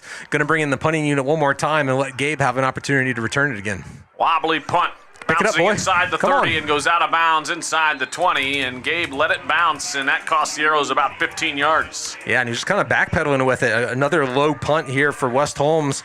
Plenty of time to scoop that thing up. I'm not sure if he just wanted to not bobble it. Definitely a conservative play right there. I mean, it was not a Chuck Schumer style play. Update in the winless bowl. Good. 14-14. Oh, yeah, knotted Maybe up. they'll tie, guys. Let's go. That would be so appropriate. I don't think you can anymore, right? A tie in the winless You bullshit. can't. I think you can, can't you? No, It's overtime. It's just overtimes. They just keep going. Oh, man. In high school? Yeah. Think so. We don't have that around here on Friday nights, boys. 5 wide. Murray in the shotgun. 3:22 to go. Pressure off the edge. Throws it over the middle. Caught by Grayson Baith. 22, 25, 30. Makes a man miss, and he's brought down, but not before he gets the BB&C Car Care first down at the 33. A pickup of 13. Grayson Baith not used a whole lot in the passing game, but when he's crossing over the middle and wide open, why not just dump it down to him? Nice job there by Nathan to get the sticks moving. Now sitting at the 32-yard line, looking at 3 minutes to go. Still plenty of time, so Ashland going to go back to the offensive line and look at the play call from the sideline and check their wristbands. Now under 3 minutes. Each team with one timeout remaining. Arrows up 24-0. Under 3 minutes to go and counting. Grayson in motion from far to near. Bernie fakes, gets away from one rusher. He's going to have to get rid of another. Grayson caught at the 32 to the 35, spins inside, and he's down at the 37. A pickup of 4. Lynn Klein out on the coverage. This time, Killian O'Brien actually getting double teamed, making sure that they're not going to the target that Bernhardt has gone to so many times, 7 times already this season for touchdowns. Nice job by the Knights, just kind of locking up the defenders, still able to find Grayson for 5, but the clock continues to run now. 2nd down and 6 at the 33. Arrows running some clock. Best case scenario, you get down and score and not give the Knights the ball back. Trips left, Twins to the near side. Here comes Donatini in motion. It's a give to Donatini on the jet sweep to the 40. 45, still on his feet out near midfield, and he's wrapped up right there. Big pickup by Braden Donatini at 12, make it 13 to the 49 of the Knights. A little bit of a slow play developing there for Donatini, but once he clears the 40, he puts the Jets on, picks up another 11. Would have loved to see him fight for the out of bounds, but clock is going to stop for the chains to move. Football now on the positive side of the football field on the 49 of West Holmes. Ashland ready to roll one more time. Trips left, Twins to the near side. Big burn over the middle, got a man wide open, gave it the 40 to the 35. Still on his feet, it's Donatini. 25, 20, 15. And he's knocked down inside the Ashland Eye Care red zone at the 11. It's a 38-yard pickup. Just a 10-yard run, and then Donatini goes to the inside and then sees there's space to the outside, picks up a nice block out there by Crudy, fights all the way down to the 10-yard line into the Ashland Eye Care red zone, and a personal foul going to get called on someone all the way back at the 50-yard line. Looks like it's in the area of the offensive line, so that will negate the big play to Crudy. Sorry, Donatini. Wow, they'll mark it off from the original line of scrimmage, and 15 yards. That puts the Arrows back to the 36 on their own side of midfield. Tell you what, boys, this game was just getting ready to be on ice. Had that one stood and been able to get this one in the end zone here before halftime. Looks like Buda Martin a little frustrated by the call, so likely called on number 52, the senior. 1st down and 25. Back to pass, Bernie. Quick hitter. Caught by KOB at the line and a loss of maybe a yard. Back to the 35. So loss of 1. Clock still running with 1:15 to go. It's 2nd down and 26. That penalty and play may have just deflated this drive completely. You had the football back with 3:30 to go, and you were kind of on your hurry up trying to burn 3 minutes, and now a minute and a half into it. Ashland now under a minute, looking at 2nd and 25. Need just to chuck one deep and see if you can't make something happen. Trips left, Twins near side. Bernie looking over the middle. He's got a man. Donatini again, 45-50. Past the original line of scrimmage inside the 45. And that will put it down to 44 seconds. It's 3rd down and 6. Make it 5 at the 44-yard line. That's a pickup of 21, I think, right around there. And here we go. 3rd down and 6. 5.5. Trips left, Twins right. Bernie back to pass. 30 seconds to go in the first half. Looking downfield. He's got a man wide open at the 34. Caught. 30, 20, 25, inside the 10, all the way to the end zone. Oh, my goodness. Gabe Baith goes for 44 44 yards. He stepped out at the 12. Oh, a 32-yard pickup. 19 seconds to go. 1st down inside the Ashland Eye Care red zone for real this time. Poor tackling by the Knights, just trying to push Gabe Baith out of bounds as he's tiptoeing down the sideline. Gabe just kind of playing with his speed a little bit, and all of a sudden getting past the Knights. 19 seconds to go, and going to be 1st and 10 at the 12-yard line. That one good for 32 yards. 7th catch of the half for Gabe Baith. You got one timeout left. Clock stops. Gabe stepped out of bounds at the 12. 19 ticks remaining in the first half. How about 112 receiving yards for the senior on 7 receptions? Back to pass, Bernie looking right, looking over into the corner. He's got Crudy. He catches it. Is he inbounds? The initial call was a touchdown, and then he waved it off and set out of bounds. I'd love to see this on the Sarver replay. Crudy looks like he goes up and catches this thing and gets a foot inbounds. I think he was on that back line. Great job on the camera work by Lydia Wells up there. I think he stepped, and that was the right call. Right foot was on that white line, just barely. 5 seconds ran off on that play. Still 14 seconds to go. A nice touchdown shot there is going to fall incomplete. Nathan Bernhard back in the shotgun one more time. Twins stacked to each side. Donatini in the slot. He's throwing to the right corner. He's got Baith again, and he overshot him. He had him. He had a step on the outside and just overshot him. 3rd down and 10. You got one more shot. You got a timeout. You got a good field goal kicker. You got options. Yeah, that play also just running 5 seconds off the clock. Nathan just putting that on the pylon. Not sure you can throw that one any better. Gabe unable to track it down. Going to be 3rd and goal. Why not run that play one more time? 9 seconds to go. You don't want to get tackled in bounds, but with that timeout in your pocket, you can do it. Your whole playbook's open. But you better get this play call in so you're not burning one here. Chance Jackson on the coverage. 10 on the play clock. Twins left. Twins right. Donatini in the slot. 5 on the play clock. Bernie in the shotgun. 3rd down. Pressure. Steps away from him. He's going to have to get rid of it. He goes down, a sack at the 20. Worst case scenario, 3 seconds, 2 seconds, you call your timeout. And now you're going to have about a 37 or 38-yard field goal attempt coming up from Carson O'Brien. O'Brien, 1 of 1 on field goals this evening. 27-yard field goal. Took the points from 21 to 24, and he's going to get another opportunity here with 2 ticks left on the half. You know, Tony, one thing that's exciting, you and I talk about this almost on a weekly basis, the Arrows are attacking the middle of the field on a lot of these passing plays tonight. They're going to mark it at the 27. On the 20. I'm sorry, on the 20, and it'll be held at the 27. At the 27, and there's a timeout on the field. Well, West Holmes went to the sideline. Now the Arrows come over. Now the Arrows are back out. Not sure who called it. I would guess Ashland called it. I don't know, because O'Brien and company were sprinting out there right away. There was no indication.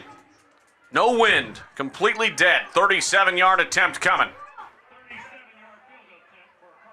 Snap's good. Hold is good. O'Brien's kick is away. It's got the distance, and it is good. 37 yards, 27-0. The Norma Foundation scoring drive results in a 27-0 lead for the Arrows at the half. Wow. And we'll send it down to Chris, who's got Coach V.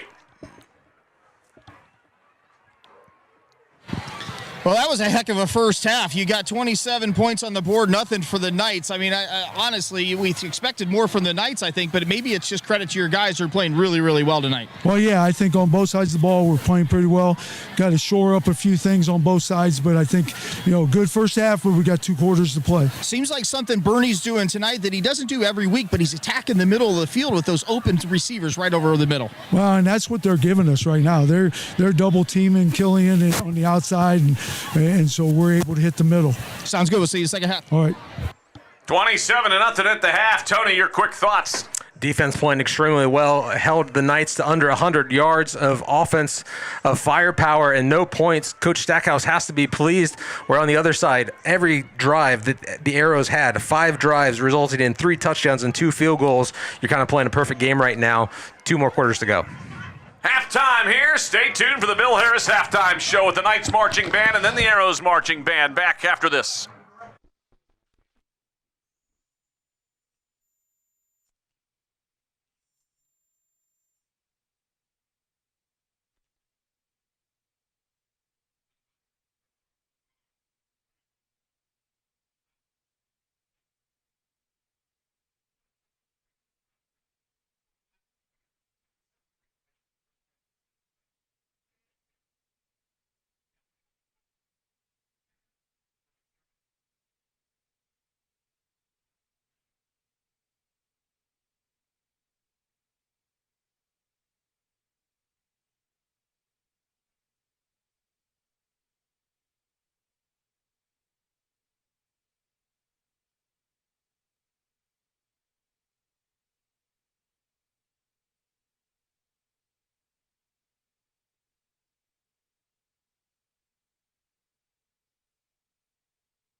Back here at Community Stadium, halftime. Fantastic job out there, as usual, by the Arrows Marching Band and the Knights Marching Band. But right now, it's time for Sidelines with Superintendent Steve Paramore, delivered by our friends at 419 Barbershop on Main Street in downtown Ashland, your hometown full-service barbershop. Yeah, Matt Trukovich and the guys down there at 419 Barbershop here with Sidelines with Steve. Really appreciate Steve Paramore, Superintendent at Ashland City Schools' time. Hey, it's Art Calendar Reception Week, right? Yeah. On Wednesday night, we had our annual Art Calendar Reception. We were in year 31 of the Art Calendar, and it showcases each month several art pieces from our students at Ashland City Schools. Our art department does a phenomenal job of getting kids ready, harnessing their creativity, and it was nice to have families there, have each student talk a little bit about their artwork alongside their art teacher. It's a year in advance, so some of those kids, a couple of them even graduated and are doing things in college. So really nice night. We had some board members there, so thank you to Mrs. Deppard and Mrs. Mowry and Mr. Tevan for being there to support, and it was a great night to see families and kids talk about their artwork. This is a smart man right here. He knows when to butter the bread and make sure Mrs. Paramore gets a plug there with the art department. Smart man, Steve Paramore. You wanted to shout out Arrows, speaking of college, playing college sports. Yeah, we have a lot of Arrows, whether it's football, college golf, soccer, cross country. Just wanted to make sure that all of those Arrows that have done a lot of great things for us athletically and as student athletes, that just want them to know we're watching them, we're following them. Maybe not necessarily in a local newspaper, but maybe through the Ashland Source or online through different social medias. So we're always pulling for them, and a lot of them are doing great things out there in the college athletic world. October 13th is a very important date for you and Kyle Klingler. That's the financial forecast that's delivered. Yeah, so the state of Ohio has asked us to now come up with a 3-year financial forecast to just show the landscape of what our expenditures and our revenues will look like, which is a little bit awkward nowadays. The state has shifted what they've done with their state funding and have put more demands on local property tax and local property owners, mainly residential and farmland. So we'll show we've been very fiscally responsible in Ashland City Schools. Kyle Klingler does a great job.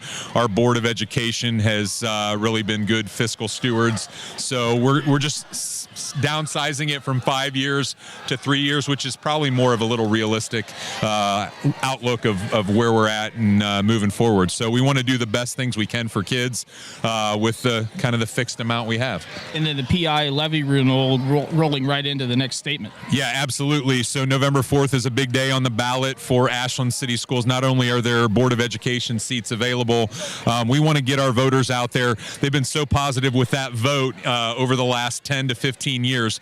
That's about $660,000 that goes towards our facilities. The public has made a distinct investment on the things that you see, from everything from Community Stadium to our buildings, and that's how we maintain those buses that we take kids to trips to. Athletics, those kids wouldn't get to where they're going without our buses, so we get to use that and not take it out of the general fund. All right, here's something as a community member, and I haven't followed this obviously as much as you have. It's your responsibility, mine. I'm just curious. What in the world is going on with property taxes in this state? You hear about it being abolished. I'm not the smartest guy, but how in the hell would a public school survive without property tax dollars? I'm going to be real transparent and very honest to anybody that's listening. It is the worst idea ever on the face of planet Earth, especially in this state, for anybody to think that abolishing property tax is the right move. There is no doubt in our minds as school employees, as school districts in the state of Ohio, yes, there needs to be some small changes to property tax. We support that. We do not support anything that would get rid of property taxes. I don't think our constituents understand that not only would destroy public education as we know it, but it would also destroy all of the public services that we receive. Nobody wants to have an EMS arrive 45 minutes late. Nobody wants somebody to put a fire out 45 minutes late. But our school districts have had the support of this community for so long. I hope that when possibly this shows up in some ballot that we would get rid of property tax in the state of Ohio, that we garner support to make sure that property tax always stays around. And we'll be very, very good stewards of the finances that come our way. So, yeah, that's important. There's no way that you or public schools could survive without it, right? I mean, am I missing something? Not at all. You'd have 35 kids in a class. You'd have to get rid of half your staff, and we'd have to probably play games at 3 o'clock in the afternoon, so we'd never use electricity for lights. So it sounds grim, but it's the truth. We have some really, really awesome people down in Columbus that support public education, and they need to continue to support public education. But those contingencies that think that getting rid of property taxes would just shift it to us trying to ask for income tax, and you know as well as I do, nobody wants that. Well, there's a very honest answer from the superintendent, and one that I was curious about from a community member, and I implore everybody out there watching this broadcast to get involved. Ask some questions. Call him. He'll answer the phone. Send him an email. Ask some questions. Get involved locally. We've got to have your support for the PI renewal coming up here in early November. Back to you guys. Thank you very much. I will not give out his cell phone for people to call, but you're not Nor wrong. will I. And that's courtey of 419 Barbershop. I know you're about to catch up with, you were going to catch up with Coach V or Coach Stack, courtesy of Spring Smith, your hometown insurance agency since 1950, but we went a little long there, and we're happy to do that, so we'll talk with them after the game. I will tell you, Tony, what are, or just a question, your second half improvements, brought to you by Big Land Home Improvement and Property Maintenance. Yeah, no improvements on the docket here tonight for the Ashland Arrows coming into the second half. They're going to be able just to continue to run their offense and play defense as they have through that first half, holding the Knights to under 100 yards on offense and putting up 265 yards in total offense themselves. 5 scoring drives on 5 attempts, 3 of them with touchdowns, 2 of them with Carson O'Brien field goals. The Knights will receive the opening kickoff here in the second. 20, 25, 30, and knocked out of bounds just past the 30-yard line is Coy Beachy on the return, an impressive freshman. Arrows up 27-0 as we start the second half here at Community Stadium, and Parsons and the Knights offense comes back out. The Arrows defense was tremendous in the first half. Yeah, holding the Knights just to 43 yards, rushing on 12 attempts, only 2 of those going for double digits, and passing Parsons just 7 of 12 for 47 yards, continuing to spread the ball around to 6 different receivers, but not able to find anything breaking big. The Rhett Cheney fumble and a Braden Parson fumble, turning away 2 West Holmes possessions, leading Ashland to 2 more scoring drives in the first half. Keeper Parsons, and he slides on the outside, and Smith knocks him down at the 35. I guess we'll get credit for the tackle. Trent Summers, rather, on the tackle. You know, guys, I wanted to say one thing here. We got a little quick break in the action, but Brandon, you very instrumentally, and you can speak more intelligently than Tony and I combined about this. Don't be so sure. How important it was with what the superintendent talked about, property taxes getting involved, levy renewal, etc. Listen, I will tell you, Kyle Klingler, our treasurer here, does a fantastic job with the 5-year forecast, and the board is very conservative with the way we spend money here. And as a former board member, you're not wrong, man. We take care of the money here. There's no waste. As that incompletion that pass falls short and knocked around off Coy Beachy's hands. It is important that our folks understand, like, we will not exist as a district as people know it. You're talking about districts merging all over the state and in places that cannot be functional, and you're not going to get a good education, and you're going to have a major problem that will be irreversible. So it is important. Steve is not wrong, and I appreciate you asking that. The Arrows with a 27-0 lead and have a third down here for the Knights. 3rd and 7, ball at the 35. And Parsons in the shotgun, looking for Beachy. Steps up in the middle. He's got Beachy off his hands, incomplete at the 45. He had it, and that would have been a first down and then some. Back-to-back drops here by freshman Beachy. This one going over the middle. Ball coming out a little bit fast here for Parsons, trying to kind of thread the needle. Footsteps of Gabe Baith coming down on Beachy, but an incomplete pass on 3rd and long. Going to bring in the punting unit, which is still the quarterback for the West Holmes Knights. And Gabe Baith standing at his own 33. Parsons at his 26. So it's a quick 3-and-out. It's a fake. No, he steps over to the side. There was pressure. Rugby-style punt takes a Knights bounce inside the 20, all the way down to the 13. Maybe even the 12. Oh, my. Still rolling down to the 11. That is an impressive 56-yard punt right there for Parsons, who had to go rugby style, Tony, because of the pressure. Yeah, I'm not sure if that was a designed fake punt, and Grayson Hard Blau to tell, right? brought enough pressure that he thought, hey, I'm not going to get this first down. I just got to get a foot on it. But either way, a nice punt, rugby style, as Brandon described, and a nice roll after contact. Going to be a punt of over 50 yards before it settles down. Ashland going to take over on their own side of the football field, 1st and 10 on the 11. 56-yard punt for Parsons. Incredible. Or 54 because it was from the 35. Yep. Either way, big one. And the Arrows will start at the 11 in their own side of the midfield. And it's a jet sweep to Grayson Blau. Blau to the outside, to the 15, almost to the 15. It gets absolutely drilled by a host of Knights at the 14 after a short gain.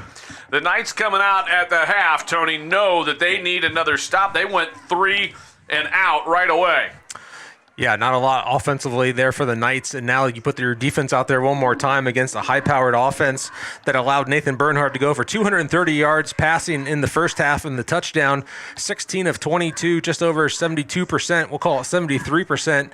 Not a whole lot of rushing here tonight. The Knights have done a nice job stopping the running game, but here Nathan Bernhardt once again to the air.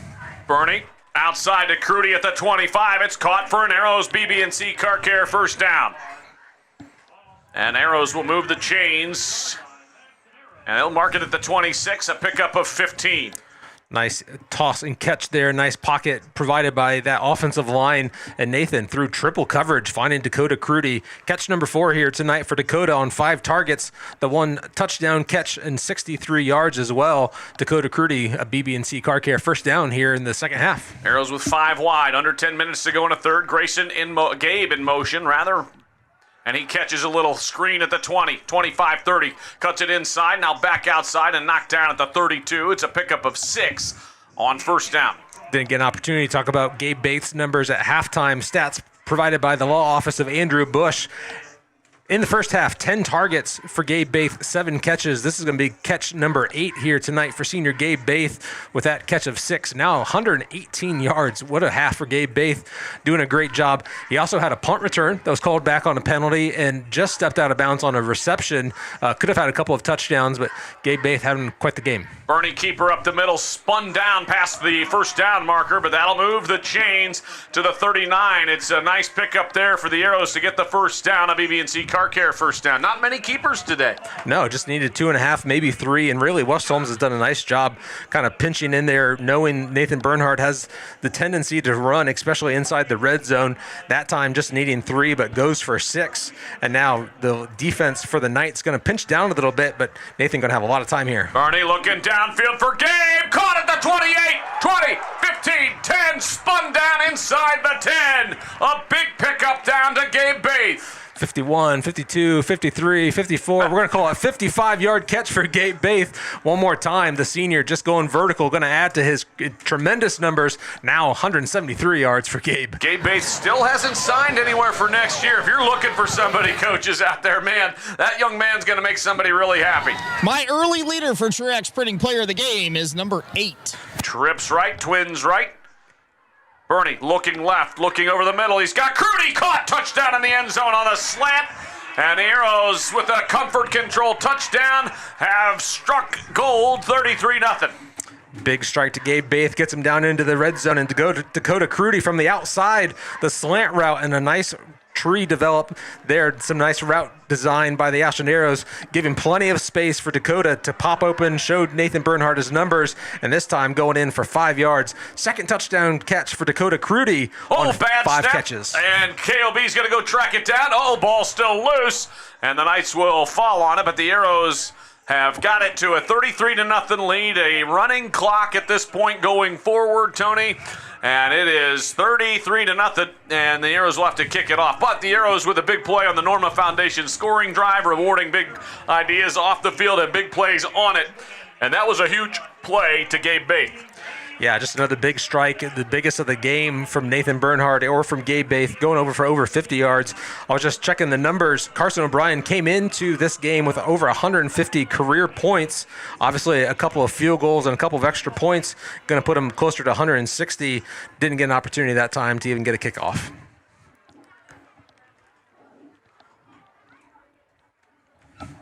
Brandon Wells and Tony Van Dyne in the pre-Stental broadcast booth.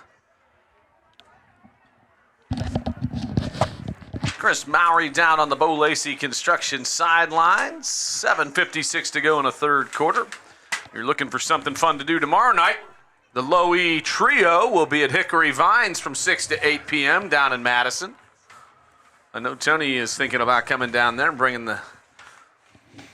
your lovely wife down there in Madison, just in the Mansfield area. Hickory Vines, a fantastic place to come down and see some music. Low Expectations making a cameo? The Low Expectations Trio will be there. Arrow's going to kick it off. The Connery Manufacturing kickoff. And Beachy is deep, standing and grabs it at the 9. To the 15, cuts it outside 20. And he's tripped up near the 25, 16-yard return. And Parsons and company will come out for the second possession of the third quarter. First one went 3 and out, and the Arrows now with a running clock and a 33-point lead. Tony looking for some scoring updates. And down to Chris. Yeah, thanks, guys. Down here with Jim Zikafus, a sophomore, who's a saxophone player, right? Yes, I am. What did you decide to play the saxophone for? My older brother played it, Atticus. and I was. Hey, here. You're running away. My older brother played it, and I just wanted to follow in his footsteps. Jim Zikafus brought to us by Bo Lacey Construction. So how long you been in the marching band? 2 years. And you did it in junior high? Is there a marching band in junior high? There's not. We have 8th grade night tonight, so the 8th graders get to be introduced and get to watch us up close. Did you do that last year? Mm-hmm. Was it really cool? 2 years ago. Oh, 2 years ago. Sorry, my math's not really great. Good. Are you good at math? No. Really? No. What's your favorite subject? Probably history.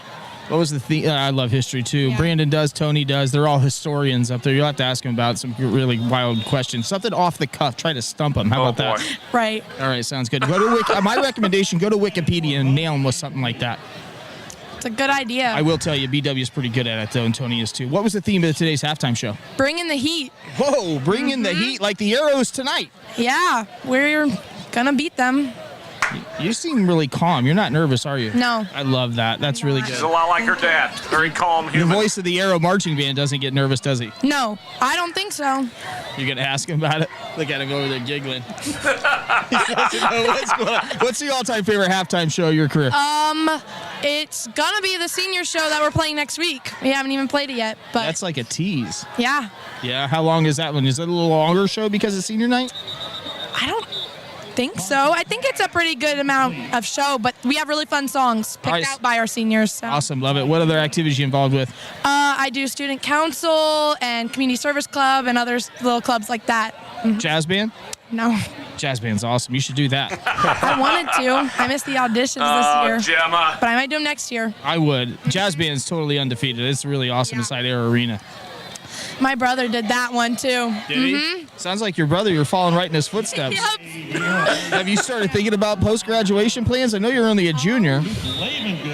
Kinda. What do you? Okay, well the floor's yours. Let's go. I kind of want to do like psychology or something fun like that, or like film major. Film major. I really Now like film. that career either lands you in welfare or you're really rich living in Pacific Palisades. Yeah. There's like no in between. No. You might be on payroll at the house for a while if you. Yeah, maybe. Hey. I think film's fun. All right. Hey, it is what it is. Yeah. Here's the most important question. Uh-oh. Do you know what it is? No. Who's the biggest rival? Lexington. I love that. You want to shoot the cannon? How do I do? Oh, yeah. What? You I can know how shoot to the shoot cannon. the cannon. I'll teach you. You want to shoot the cannon? Okay, sure. All right. Sounds good. Back to you guys. Thank you very much. Thanks to Gemma Zikafus. And she's going to fire up some T-shirts courtesy of the Eagle Custom Design folks at Ashland University and our friends at Sarber Paving. Gemma Zikafus, a fantastic young lady. 3 and out for the West Holmes Knights. 1 rush by Brody Bowman and 2 incomplete pass attempts by Brody Bowman. And a punt by West Holmes gives the ball back over to the Ashland Arrows. And here, Nathan Bernhard over the middle to Donatini for a big gain of Tony, 20. I got to tell you, that quick hitter on the slot over the middle to Donatini has been a weapon now tonight and the last few weeks. It's on tape. It should also open up the outsides down the stretch. Absolutely, yeah. We saw that really come into force and against Madison, a couple of weeks ago here at Community Stadium, a couple touchdowns for Donatini, and they continue to go to it. And Valentine talked about it. If you continue to roll guys over to Killian O'Brien and Dakota Crudy to try to take away the outside, there's plenty of guys in the middle who can do some damage. 4 catches tonight for Donatini, 74 yards to the ground now for the Arrows. Handoff, Grayson spinning and bibbling all the way. I don't know what that means. Bibbling. Spinning his way all the way down to the 31. Oh, goodness, I'm tired. 3 minutes to go in the third quarter. That's a heck of a run right there by Grayson Baith. Yeah, nice job by the offensive line. First contact not coming for the first 7 yards, and just a couple spin moves and some willpower by the junior. Good for 14 and another BB&C Car Care first down. Ashland now on their own, the West Holmes side of the football field, sitting at the 31. We got the ball back already, boys? Yeah, we're bibbling it away. Twins left, trips right, Bernie in the shotgun. Arrows on the move. It was another 3 and out, Chris, while you were talking to Gemma Zickafoos. Handoff, Grayson up the middle, cuts it outside. He's got some room, 25, 20. Oh, inside the 15, dives forward near the 10. And boy, is Grayson Baith developing into a serious running back the last couple weeks. Yeah, the threat of him up the middle, as we saw on the last play, you have to, get ready for him. And then his field vision just continues to develop, this time bouncing it out to the right. Good for 21 yards. 7 rushing attempts here tonight for Grayson. Good for 47 yards. Inside the Ashland Eye Care red zone one more time. First down at the 10, going to be first and goal. Trips left, Twins right. Bernie in the shotgun. Under 2 minutes to go. 33-0 Arrows. There's your score for you, friends. And Grayson in motion. Handoff up the middle. He's got some room inside the 5, and he powers his way into the end zone for a touchdown. It's a clean field. It's a comfort control touchdown, and the Arrows are dominating once again, 39-0. Nice job by the offensive line, and a half-hearted tackle from Evan Hawksworth going to be brushed off by Grayson Baith as he almost walks into the end zone on that 10-yard running back dive. Good for his first touchdown of the night. 57 yards, averaging 7 yards per carry here tonight on his 8 carries, Brandon. It's not too shabby when you're approaching double digits every week. O'Brien's extra point would have been good from 50 yards, and it's 40-0 with 1:11 to go in the third quarter. Guys, couple interesting nuggets from Dougie Nugs. Dougie Nugs, Doug Haydett at the Ashland source. Bernie's first 300-yard passing performance of the season, and then Gabe Baith on that drive went over 2,000 offensive yards for a career. Well, it's not really fair because Bernie in the second half of most of these games all year has been either handing it off or not in the game, right? Because his numbers do not reflect how well he has played this year. Yeah, absolutely. You're right. He's sitting close to 200 yards. Usually at halftime, he had right at 200 yards last week against Mansfield, and then never threw it again. And then just sat. We talked to Buda Martin after the game last week, and some of those guys were frustrated to say, "Hey, we practiced all week. We only have 10 games in the regular season to play football. We want to play here tonight, putting up another 40 points." Nathan Bernhard now 21 of 27, as Chris just said, 333 yards in total. Arrows, pretty great game. Arrows are just dominant. The marching band getting ready to rock it down there with the Sweeties. What a show we have here at Ashland Community Stadium. This is just some fantastic support that this community comes out. And it was Breast Cancer Awareness Night here tonight. And O'Brien boots it deep, and back to grab it at the goal line. Here we go. That was in the end zone. They should have called that as a touchback. Beachy, 10, 15, 20, and knocked down at the 23. I thought he was in the end zone too, Tony. Clock continues to run. 34 seconds to go here in the third quarter with a running clock. Of our 8 games, Tony, 5 with a running clock? Oh, that's a great question. Clyde never did.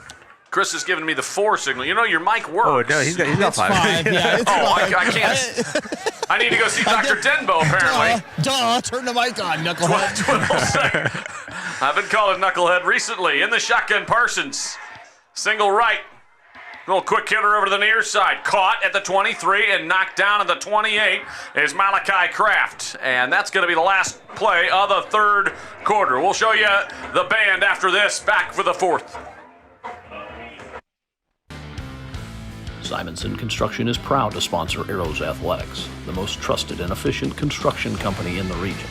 With a long history of doing things the right way from concept to completion, Simonson Construction solves all your construction needs for commercial and public projects.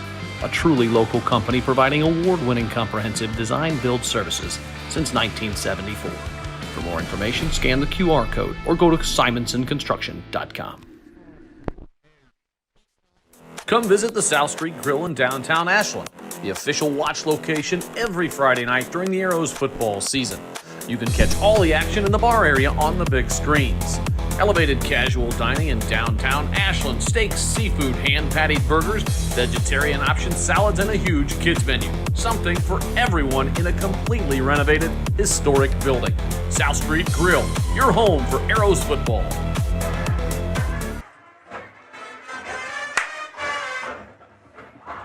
Start of the fourth quarter, 40-0 Arrows. Parsons and the Knights, little pitch decline on the misdirection going left side, 30, and knocked down shy of the first down on second. It'll bring up 3rd and a yard at the 34.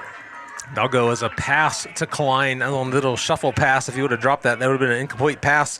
Trying to get a little bit of misdirection against this Ashland defense that only gave up 4 yards in the third quarter defensively. Say again?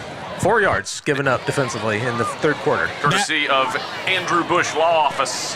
Backups coming in here, boys, on this next offensive possession. Briggs going to have a seat, warming up the new quarterback and center, so it looks like the offensive starter's night's over. Oh, boy. Break out the roster, Tony. Okay. Well, Brock Beatty has checked in from the corner position, a couple new linebackers as well.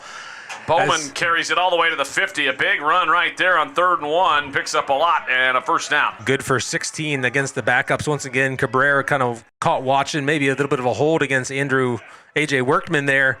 But Bowman going to get all the way over to the 50-yard line and reset the chains with a running clock. Ashland Arrows 40, the West Holmes Knights still scoreless. Just keep it above 30, boys. At this point. That's all I ask. Doug Geiser down on the sidelines, the Ashland University head football coach. Single left, twins to the near side, Klein in motion. He has battled through. He's gotten a little hobbled. Back to pass, Parsons. He hits it over to the near side. It's caught out near midfield, makes a man miss it. Oh, my goodness, laid out at the 45 is Coy Beachy. Coy Beachy on the inside, wide receiver screen, gets by Bodie. Boom. And all of a sudden, number 25. Do we have a 25, 26? Yeah, Justin Kerr. Justin Kerr brings the boom. That's a big land home improvement property maintenance big hit right there. In the shotgun, Parsons. Under 10 minutes to go, 2nd down and 5. Handoff, not much there, and brought down for a loss of a yard. In the backfield, I think the give was to Bowman, and nothing doing. Skylar Radiff winning once again on the defensive line. He's done a great job in some of these extra hours that he's been able to play here on Friday nights. Buda Martin going to check out probably for the last time. And Adrian Jarrell coming in, sophomore. Sounds right. Adrian Jarrell, 6 foot, 360. Taking up the middle of that D-line. I love it, like Jerry Ball back in the day. Here we go. Quick hitter, Parsons over to the near side. Beachy caught at the 49, spin move, still on his feet and brought down at the 45. Arrows are just hustling to the ball. Good job there by this Arrows second unit. Yeah, great job just flying to the football, realizing that, hey, we're going against some varsity guys who have played a lot more Friday night football, but when you get 3 or 4 Arrows out there, not a whole lot of running room. Here, going to be 4th and 6. West Holmes going to go for it. Might as well. Here we go. 4th down and 6. Trips left, single to the near side. Parsons in the shotgun. 8.5 minutes to go in the fourth quarter. Here in the Arrows Broadcasting Network, back to pass, looking, pressure coming off the edge, getting away with a hold, coming back to the middle, tucks it and runs. Oh, he's got some room. He's got the first down and more, 40, 35, 30. Oh, he cuts it outside, and he goes out of bounds inside the 25. And Parsons with a nice run there will move the chains on 4th down. We will check in with Chris in a minute. He's down on the sideline.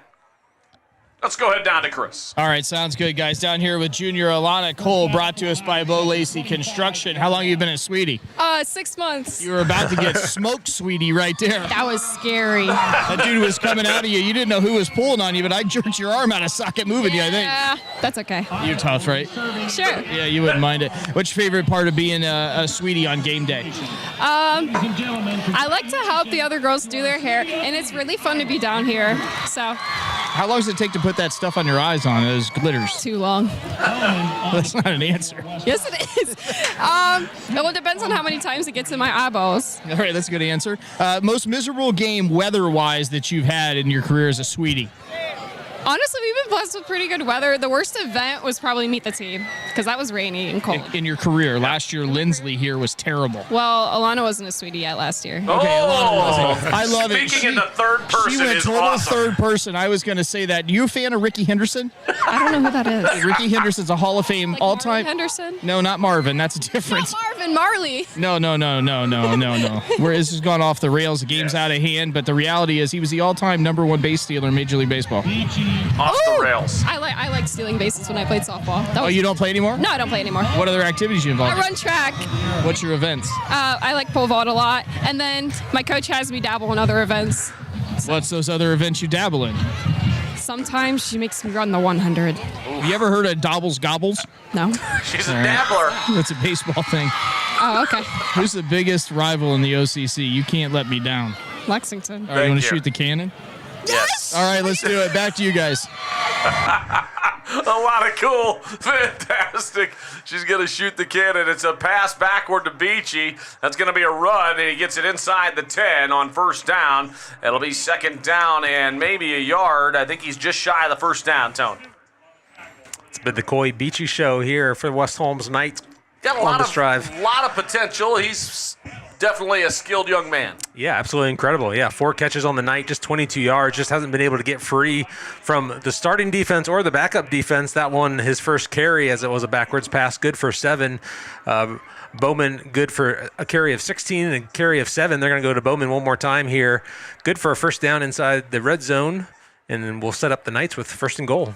5.5 minutes to go and counting. Running clock here at Community Stadium. Arrows are going to win this one to go 8-0, but they're up 40-0, and it looks like the Knights going to get themselves into the end zone. First and goal. Safe to say Miss Cole's never fired anything that resembles a cannon Good or for her. whatever. She went like total above her head style of letting it launch. I love it. And a handoff. Bowman lit up in the backfield. Nice defensive stand there by the Ashland Arrows. Henderson in there and Radiff. Even on first and goal with time still ticking. Nice tackle, nice form tackle. Brendan Henderson, That was senior. like Jerry Ball running right into him, Tony. There was no form about it. I love it. 2 Jerry Ball references. That's just, I had the over-under at 0.5, so we've hit the over on Jerry Ball references for the year. Twins right, single to the left. Oh, Arrows up 40-0, 4.5 minutes to go, and we're having a good time. And right there, the Knights are too, as they strike a touchdown on a little pitch and catch to Lynn Klein in the end zone from a couple yards out. 40-6. Creative little play there for the Knights. Fake into Bowman, and probably a little bit of an option for Parsons to run that or just flip it out to your kind of tight end fullback hybrid. Lynn Klein going to be good for his 3rd touchdown of the season. 3 catches tonight for Lynn Klein, just 12 yards, but the first score for the Knights. Arrows and Knights wrapping this one up here in a few minutes. Extra point is up, and it's good. 40-7, Arrows on top, under 4 minutes to go in a game. Last week, Knights lost 41-7 against Lexington, and back-to-back thumpings by the 2 best teams in the conference. I will say, West Holmes is Division 4. They're 2 divisions smaller when it comes to the size, and they're going to be tough in the Division 4 playoffs. Yeah, I would agree. Yeah, they've played extremely well through the OCC through the first 7 weeks, and when you have to take on a really talented Lexington team with lots of Division 1 talent that are going to be at least going to big schools next year and have the opportunity to play. Obviously, you're taking on a couple of guys here tonight that are going to be playing some Saturday football in a couple of years. Hard back-to-back games. But they're not going to see anybody like Lex or Ashland in the Division 4 playoffs. So these are games. Glenville. Oh, yeah. Well, not until they get to that game. But the truth is, these are good games for them to prepare for that and understand we're just not going to be able to keep up with Lex and Ashland this year. Yeah. Yeah, agreed. Speaking of Lex, up 30-13 in the third quarter over New Philly in a Week 3 game that I've been begging for a long time. Those Shelby Whippets and Ashland Arrows would be a classic. Shelby handling Ontario 42-0. Speaking of Shelby, if Carson O'Brien were to get an opportunity to kick another field goal, he would tie the record here for Ashland, and he would tie Greg Galloway amongst other field goal kickers in Ashland legend. Kickoff and a short return out to the 31.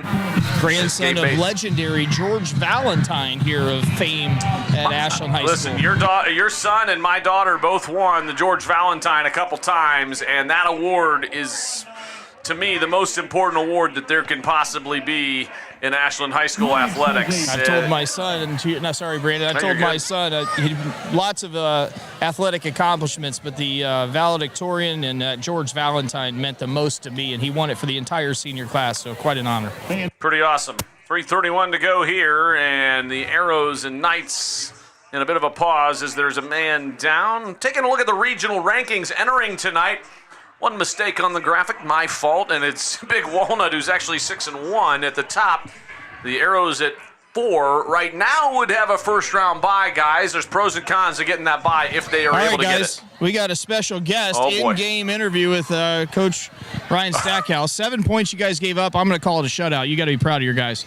Yeah, we came out. We knew we had to play mistake-free football, and we did a nice job tonight. You guys created a couple turnovers, and you're getting hats on balls, man. You were physically tackling dudes tonight. Yeah, the coaches have done a nice job this past couple weeks of putting some tackling stuff together and really working on some of that stuff. We don't want to tackle full go, but we still want to work some of those drills, and we did that. 14 days until my Super Bowl. I can't wait. I think 7 days. Smart answer, my man Ryan Stackhouse. That's a first. We just got a coach in game. That's some ESPN level stuff right there, Mallory. Well done. I'm going to call you Tom Rinaldi, although he's moved over to Fox. He was getting bunny ears from Chris Schmidt, too, trying to get him off his game, but he said, no, Chris. 14 days will be fun, but 7 days more important. I will say this coaching staff is a fantastic group of men, but also they know their football really well. Anytime I talk to Kevin Lacey up in the 8th floor of the Archer Library, because Bo Lacey Construction uses our conference room at Ashland University, they have sponsored it. And anytime I talk to Kevin and I ask him a question about a game or a team, I get a pretty in-depth answer right away. And it's like, I mean, he's talking in some pretty high-level stuff, so they get a lot of good instruction and coaching from this squad. Yeah, absolutely. Yeah, a great coaching staff. I was actually looking back, Chris, you were talking about the Shelby and Ontario matchup here tonight. Shelby's running away with it. Last year, Shelby and Ontario, locked horns twice. One time with Shelby taking the win against Ontario 50-36 in the regular season, and then they met each other in the playoffs, in a classic, and took a 49-48 loss against a really talented Ontario team. So I'm sure Shelby had this one circled for the last 49 weeks. And off to Mateo Stevenson, and no gain. Go ahead, Chris. I know two dudes that were supposed to be there, Tony. No comment. 3 minutes to go, and clock running. Arrows up 40-7. Arrows with a host of changes. And right now, guys, Arrows are going to move to 8-0 here in a couple of minutes. And you're going to be back here next Friday night. We'll have it. 6:30 pregame show, courtesy of Simonson Construction. 7 o'clock kickoff, courtesy of our friends at Hedstrom and Sarver Paving. Coach Valentine going to call a timeout here as a lot of changes and guys weren't in the right places. But I'll tell you, next week, you're right, and Stack was right. You can't look past Worcester, who right now is down 27-14 against Mansfield Senior, guys. Yeah, go in the fourth quarter, likely looking at a Worcester General team coming in here who will be 0-8, will be winless, both in the regular season, and in the OCC. Mansfield Tigers, a rough season last year, just a one-win season, and it kind of looks like this might be their only win as well. But tonight, 13-point lead over in Worcester, taking care of the Generals. Kind of a trap game, maybe. I guess you could call it a trap game because it's an undefeated team against a team that's winless. 100%. It is the classic definition of a trap game. But, Worcester, if they come in here and the Arrows jump on them right away, just like tonight, man. I mean, the Arrows are a juggernaut right now, guys. They're tough. They're real tough. Yeah, and as we've talked about, kind of laying up a little bit. Nathan Bernhard in the second half, not really throwing the football more than a couple of times. A nice strike to Gabe Baith that was good for 56, but really it's just been Grayson Baith running the football. He was able to score another touchdown in the second half to extend the lead to 40-0, and then giving up a score to the Knights for their first score. Looks like Arrows will keep it on the ground. Keeper there for the Arrows, not much doing. And it looks like Schlechte is in there at quarterback right now and maybe lost a yard. 3rd down and 11. We saw Schlechte last week against the Tigers break off a nice run. That one will go for a loss of 1. Schlechte in the shotgun. It's 3rd down and 11. Ball at the 30-yard line going right to left here. And stay tuned for the Janney Financial postgame show. We'll have our Truax Printing player of the game, our Comfort Control play of the game. It's a handoff over to the near side, 30, 35, and hit hard at the 36 after a short gain. Isaiah Puckett, nice little run there, able to move the ball up 6 yards for the Ashland Arrows. 1:20 to go, so even on this 4th down, Coach Valentine's going to have to decide if they're going to pull their varsity first-team punting unit or if they're just going to let their offense stay out there. Let them run a play, boys. Here we go. It's probably a great time to take a penalty and just let the clock keep running. You're not wrong. Schlechte in the shotgun. It's 4th down and 6, maybe 5.5. Trips right, Twins to the near side. 6 on the play clock, 50 in the game clock. Puckett in motion, jet sweep, lost it, got it back, falls down, and that will be a turnover on downs at the 34. And usually on a turnover, it changes. The clock does stop. It does not stop. It does not stop. I thought change of possession, it stopped. No, it doesn't stop. But Arrows handed victory, guys. Going to cover tonight. It's awesome. Moved to 8-0, celebratory. We had tons of pink in the crowd. We had the little cheerleaders here. 150 of those little cheerleaders. Had a great interview with the superintendent, and the Arrows look dominant tonight. Anybody questioning this team, I would say, come out and watch them. They just took care of the second-best team in the OCC by 34 points, or whatever, 33 points. Math is hard. Math is hard. That's okay. So, dominant performance here from the Arrows, and I'm really proud. Next week, as you guys mentioned, a big one.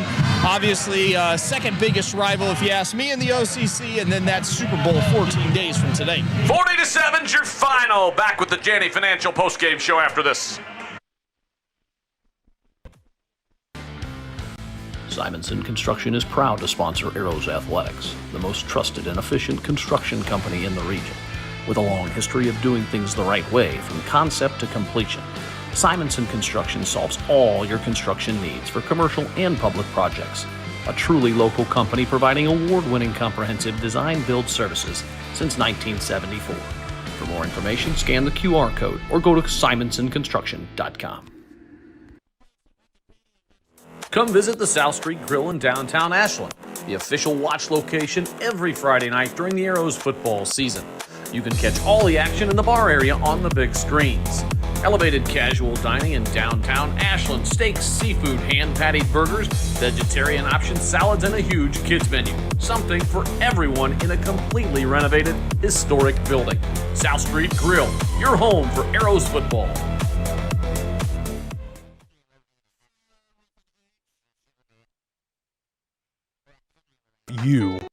Ashland isn't just where we work, it's our home.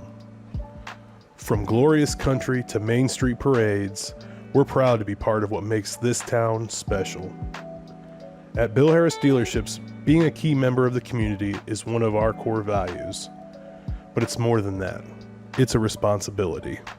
Because without Ashland, without you, we wouldn't be here. So stay golden, Ashland. Bill Harris Dealerships, the name you know and trust. Arrows victorious 40-7 and move to 8-0. Welcome into the Janney Financial postgame show, courtesy of our friends at Janney Financial. All your financial needs, check them out. Contact Rich Story, Janney.com. Tony, I will tell you the Arrows dominant once again. Yeah, we'll take a look at some stats here. As the game wraps up, 419 total offensive yards. That's convenient here for Ashland, Ohio. 167 yards given up on defense. A pretty dominant offensive and defensive game for the Ashland Arrows. Nathan Bernhard's going to finish with 333 yards. My stats, 21 of 27 and good for 2 touchdown passes. Nathan found himself in the end zone 2 times on 10 rushing attempts, and Grayson Baith found himself in the end zone once on 8 rushing attempts for 57 yards. Impressed by Gabe Baith. 9 catches, 174 yards. Unfortunately not able to find a touchdown, even though he found himself in the end zone twice, both of them getting called back for different reasons. Dakota Crudy, 2 touchdowns on 5 catches, 68 yards. Grayson Baith added 2 catches, and Donatini in the middle once again, 4 catches, 74 yards, and the Ashland Arrows just 2 penalties. How about that? Key to the game. We talked about, Chris talked about that was a key to the game, cleaning up what was a pretty sloppy Mansfield senior game, a lot of penalties. And thinking back on the season, there have been some games where there's been a lot of penalties. Tonight, 2 penalties for the Ashland Arrows, just 10 penalty yards. We'll send it down to Chris with Coach V, courtesy of Spring Smith Insurance. 40-7 victory over OCC rival West Holmes, the second best statistically team in the OCC. What do you have to say about this performance? I thought it was just very, very good top down. Well, I'll tell you, we talked to the kids early that these are the games you want to play in, games that have meaning. And I said, those guys got to beat us, and so we better be ready to play. And I thought the kids had a good week of practice, and then I thought we came out and executed. So happy with our performance. So we're going to enjoy it, and then we'll get back to work on Worcester next week. One of my keys to the game early in the pregame was penalties. Last week was sloppy. I think you'll agree with that. We had 9 penalties, which going into week 7, no bueno, and we wanted to clean that up. You only had 2 tonight. Was that an emphasis this week? Well, I think we just emphasized good technique, and when you use good technique, you're not going to get penalties. One of the penalties was a block in the back on a return, which you don't want to have either. But those are all things that we can get corrected. Yeah, see, Coach, I didn't want that one on the either. I called 2 touchdown returns in the preseason. In the show, we got 1. That was my second. I was kind of bummed. You got to get on Buddha. That's what he did. I'm not going to get on him too bad. He'll bench press me 100 times. And we might have had 2 on that play, so we got 1 called. So, yeah. But overall, great game. Well, what's the message to the team here? Weeks 9 and 10. Make no secret about it. These are the 2 biggest rivalry games, Worcester and Lexington, coming up. When you're a little itty-bitty Arrow playing bitty football, you know that the guys in blue and the guys in purple are big rivals for these Arrows. What's the message here to try to keep the emotion down into a manageable level, knowing who's on the schedule in front of us? Well, I think the big thing for us is concentration on improving the little things, because in big games, the little things are what makes the difference. And so that's our big emphasis, because those are the things that are going to get the job done in the end. Coach, you can't win them all unless you win the first 8. Congratulations. Thank you. All right. We'll get some players here with us. First up is going to be the younger Baith brother. That's going to be Grayson Baith. So I thought, and Tony Van Dyne called this on the broadcast, you had a 4th and 2 or a 3rd and 1 or whatever it was, and you were tackled in the backfield. And then you said, I got another half a yard, and then another cat come in and rode you like a horse, and you got 2 more yards after that. Tony called it the most impressive run you've had yet, and it only went for 2.5 yards. Did you think that was really big for the team? Yeah, I think it was a really big gain. We needed that first down, and I lowered my pads, and I had to keep on running. Yeah, we call them big land home improvement hits of the day, and you had one on teams. I think you and Lacey caught the cat at the same time and just smoked that poor kid. Oh yeah, I love me and Gunner together. We can lay some hits. I bet you do love it. I don't think anybody on the opposing jersey likes it though, do they? No, I bet not. I bet so too. You got the end zone again, only 7 or 8 rushes, 59 yards or whatever it was, and got another score. It seems like you find the end zone every game anymore, man. It was nice to see the end zone again. I'll never get tired of that. And it's all because of my blockers. They block well for me. Sounds good. Great game. We'll see you next week here. All right. The older Baith. Oh, boy. I'll tell you what, man. Have you ever heard about, like, getting skunked, or what do they call that? Vulture. It's vulture. Vulture. You went, like, 8 for 172 and no touchdowns, man. I mean, it's, like, got to be frustrating, but you got to be happy at the same time. Yeah. I don't know if I was technically out, but... No, you were in. Yeah, but, I mean, it is what it is. You got to keep moving on, and is what it is. I had 2 return touchdowns in the preseason. You remember that at the South Street Grill. And man, what happened with Buddha, dude? Like, you were gone. I asked him what happened. He goes, I just wanted to hit somebody. But he's going to owe me later, so. Yeah, he's going to owe you some Taco Bell, right? There you go. Yeah. Yeah, maybe some Denny's. No, Denny's is closed. Maybe B-dubs. All right, do it. Yeah, B-dubs and get like 50 wings. about some South Street Grill? Painful for Buddha. Yeah, South Street Grill's open. Steak. Yeah, that is true. But I'm more of a wings guy, I think. They do you got like wings. Brussels sprouts? Say yes. It's all right. Not my favorite. But Good for you, kid. Passing. I'm passing. No way. All right, 2 big rivalry games coming up. What's it look like here in the next couple weeks of practice? We just got to stay focused, and take it day by day, and keep getting wins. Another great game, young man. Well done. Thank you. All right. Trent Summers here with us. Senior Trent Summers. He looks like a seasoned football player, but he's only been playing 1 year. What took you so long? I don't know. I decided to come out my senior year. Yeah, it's fun. You having a good time? Yeah, I like it a lot. It's fun. I'm happy I did it. Yeah, I bet you are. You like playing defense a lot, or what's the favorite thing about football so far? I just like the opportunity to learn. It's been a great learning curve for me. You like 2-a-days? Yeah, they weren't bad. They weren't? They weren't as bad as I thought they were going to be. Tough kid, man. It's a good thing you're in 2025 and not 1993, right, TVD? Because they were a little different back in the day when you didn't get any water. Yeah, it was a little different world. Another good game. Hey, man, last week you had a couple sacks. This week you laid some wood and you got some guys on the ground. You got to be impressed, and I'm sure your coaches are, the way your games progressed here as the season went along. Yeah, it's just reps, and right now I'm behind everybody, so I just need reps and learning. And as the season goes on, hopefully we'll be continuing to get better and better. Hey, man, maybe you're the good luck charm. That's 8 games, 8 wins. I don't know about that. Maybe. All right, congratulations. Good game. All right, Dakota Crudy's next. No one's called you Dustin yet. No one's called you Dylan yet. You got to be impressed about that. The Crudy household's got to be happy. I am, yeah. I remember last year, week 2, when I had my touchdown, I remember somebody said Dustin. Oh, that was me. That'd be Brandon Wells. That was me. Yeah, I thought that was funny, though. I mean, it is what it is. It happens all the time at school, so. Well, the problem was everybody named you D's. I know, yeah. Yeah, everybody in our family starts with D, so other than my mother. Well, don't knock on mom, man. She's the... I mean, even our new puppy, Dash. See that? It's all D's. It's like the D glide. Too Well, many you got in the Ds. zone twice, man. I know, it feels nice. It's been a while. These last 2 weeks, though, I've really, it's everything that I've been wishing for this season, so I'm happy about it for sure. Yeah, you got to be excited. I always ask the students and the kids that come up, what's your plans post-graduation? I plan on competing in college for track and field. I'm a long jumper, so I haven't decided where yet. I'm going to wait till after indoor before I decide, and then my ultimate goal is I want to go to dental school. I want to be an oral surgeon, so that's the goal. Is it all about the cash? No. I just feel like I just want to help people, use my hands and do meaningful work, and I don't know, it's always been something that's kind of interested me, so yeah. Exactly and the cash. Exactly what my son, the aspiring pretty awesome. dentist, wants to do too, and help done. people out. Yep. Yeah, I've heard that he's been shadowing Dr. Priest and everything, so yeah, that's dope, yeah. All right, sounds good. Congratulations, 2 more touchdowns. All right. Yeah, all right. Man, you're finding that cat after not getting in the end zone. Crudy is like the guy, and Donatini's open. You're getting him the rock. Oh, yeah. I mean, it's just how teams adjust. Obviously, Killian has like 7 touchdowns and 500 yards, so they bracketed him tonight, and we're like, we're not going to let you get the ball to your top receiver. So we had to find other guys, and we have the other guys to throw to who can make plays, and they did that tonight. I say that all the time. Look, man, it's hard to cover 2 guys that are legit wide receivers in high school, let alone 5, and you've got a plethora of problems on the outside, and it just matters whose night it is, right? Oh, yeah, for sure. It's just depending on what the defense gives us, and, we adjusted that, and we play accordingly.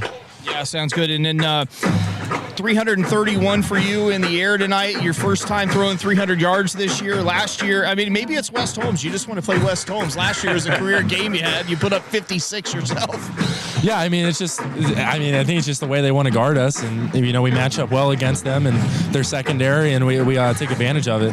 That's a big wry smile when I mentioned how big you had against West Holmes. Yeah, I know. That was a crazy one. That's one I remember. So we've had a 12-game home winning streak. It would be 17 home wins in a row, but it was these guys who beat you, I believe, your sophomore year here. Yeah, this is the only game as a starter I've lost at home. And you said you wanted to get that back and take care of business. You did just that with 40-7 victory. Pretty impressive. Exactly. Yeah, for sure. I mean, this is. I definitely had that on my mind. They beat us here 20-6. My sophomore year, it's the only time I've lost as a starter. And I mean, it was a game we had opportunities to win that. And so this was definitely one we wanted to get back, and we wanted to play how we thought we could, and I think we did that tonight. Yeah, congratulations. Great game. We'll get your center here. Not you. You're not the center, little man. You're still a little guy. See this little guy? He likes to come on right at the end. He closes us down. Once he's done, I usually leave. All right, Briggsy. What do you think? I mean, it was a great game. Well, that was about the least just emotional answer you've had all season. All right, so, I've been sick, for the past week. So, my voice ain't there yet. Well, it didn't look like it on the field. You were dumping dudes. Tomorrow, I'll be screaming for you. All right, tomorrow you'll be screaming when there's no mic, there's no camera, there's no nothing. You'll be ready to go. The city of Ashland will hear me when I wake up. You can probably take over the mic upstairs when your playing days are over if you got those pipes. I mean, maybe. That's a good career path. It is. You get paid a lot? Yes. I don't know. This is a hobby. Okay. Not on this network, but yes. It does sound fun. No. Yeah, this is just a hobby for me. I don't know. Talk to the guys upstairs. They're the real pros. I'm just a fill-in. What are you thinking about college? Have you started making any moves, any decisions? You got some offers. You're certainly good enough to play. I saw a guy on the sidelines here, Doug Geiser. I think he'd be, bright to come talk to you too. Yeah, so I'm just seeing all my options really, seeing who offers, seeing how much money I get. Because I'm planning to go to a school with good academics, good law program, because I'm planning on being a lawyer. So I'm just seeing where the path leads me, and yeah, that's really it. You ever watch Goliath? No, I haven't. It's on Prime. You have Prime? Yeah, I do. Goliath. Is it good? Billy Bob Thornton. David versus Goliath? What's happening right now? That's David versus Goliath in the Bible. This is Goliath. This is nothing close to the Bible, my friend. This is all about law. Oh, I thought it was a video representation of the fight, but I'll Goliath. Billy Bob will teach you words you've never heard. Okay, thank you. 8-0. 8. That's a good number. All right, sounds good. Congratulations. Really proud of you guys. Thank you. Thank you for doing this broadcast. You got it. Hudson, let's go. He's got a new number. He's got a new number. It's Diaz. Stand up, show him the number. He got Bernhard. What's it say on the back? It said Farver. So I got a game tomorrow. Who you playing? He's got a game tomorrow. I play on the Browns. I know you play on the Browns. Who's the opponent? I don't even know. You don't even know. Who scored all the touchdowns tonight? Steelers. Gabe and Bernhard and Grayson. Gabe didn't get in the end zone, but he had 8 catches for 175 yards. Yeah. Have you ever ran 100 yards? I scored a touchdown in the 100-yard timeout on the play. 100-yard timeout on the play and you scored a touchdown? Okay. Well, you know what? You scored. Whoa, wait a second, man. Wait. Look up there at that camera, or look right here at this camera. See that one? Right there. You play for the Cleveland Browns, right? Yeah. You show the Cleveland Browns what scoring a touchdown celebration looks like, because they don't do it. He got the gritty! He hit the gritty! Hudson Farver. It was fun, boys. Well done, Hudson Farver and Michael Dukakis down there. Good job, Chris Mowry. Really appreciate it. Arrows winners tonight, 40-7. You're watching the Janney Financial postgame show. Chris and Tony, I guess Chris is out of here, but Tony, I will say I'll ask you about player of the game delivered by Truax Printing, full-service commercial printing source, Ashland and Loudonville, truaxprinting.com. I'm going to go with Gabe Baith, 174 yards, 9 catches on 12 targets. Didn't find himself in the end zone, but just kind of tore up that defense all night. Catches of 31, 18, 16, 32, and 56. He was the guy to go to on third down. He continued to move the chains and got the big play on the 56-yarder in the third quarter that really opened up the game. Gabe Baith gets my ball. Our play of the game, courtesy of Comfort Control, providing residential and commercial cooling and heating for customers more than 40 years. I'll go first. Yeah, go. Burning my tongue and roof of my mouth and my lips with some hot tea is my Comfort control player of the game. How about you? I think turning away the Knights on their second offensive drive, a forced fumble by Gunnar Lacey that, at that point the game was still maybe not in question, but at least it looked like the Knights were going to get some momentum. They were going to get something moving, and all of a sudden, third and long, Gunnar Lacey rips down quarterback Braden Parson after a gain of 0, forces the ball out. Grayson Baith picks it up and runs it back 20 yards, gets pulled down, but really flipped the game on its head and really said, hey, this defense is in not even bend but not break territory, but they're gonna put up another goose egg, and they do just that. JV gives up a touchdown late in the game to make it 40-7 final here at Community Stadium. But I would say play of the game goes to the defense, Gunnar Lacey and Grayson Baith. Next broadcast will be Friday night, 6:30 pregame show courtesy of Simonson Construction. Kickoff at 7 on the Arrows Broadcasting Network, presented by Sarver Paving. Brandon Wells, Tony Van Dyne have been giving you all the action up here in the pre-Steno broadcast booth. Chris Mowry was down on the sidelines tonight. For Brandon Gunder, Lydia Wells, Brenton Long, and Garth Boyd, I'm Brandon Wells saying God bless, Godspeed, go Arrows!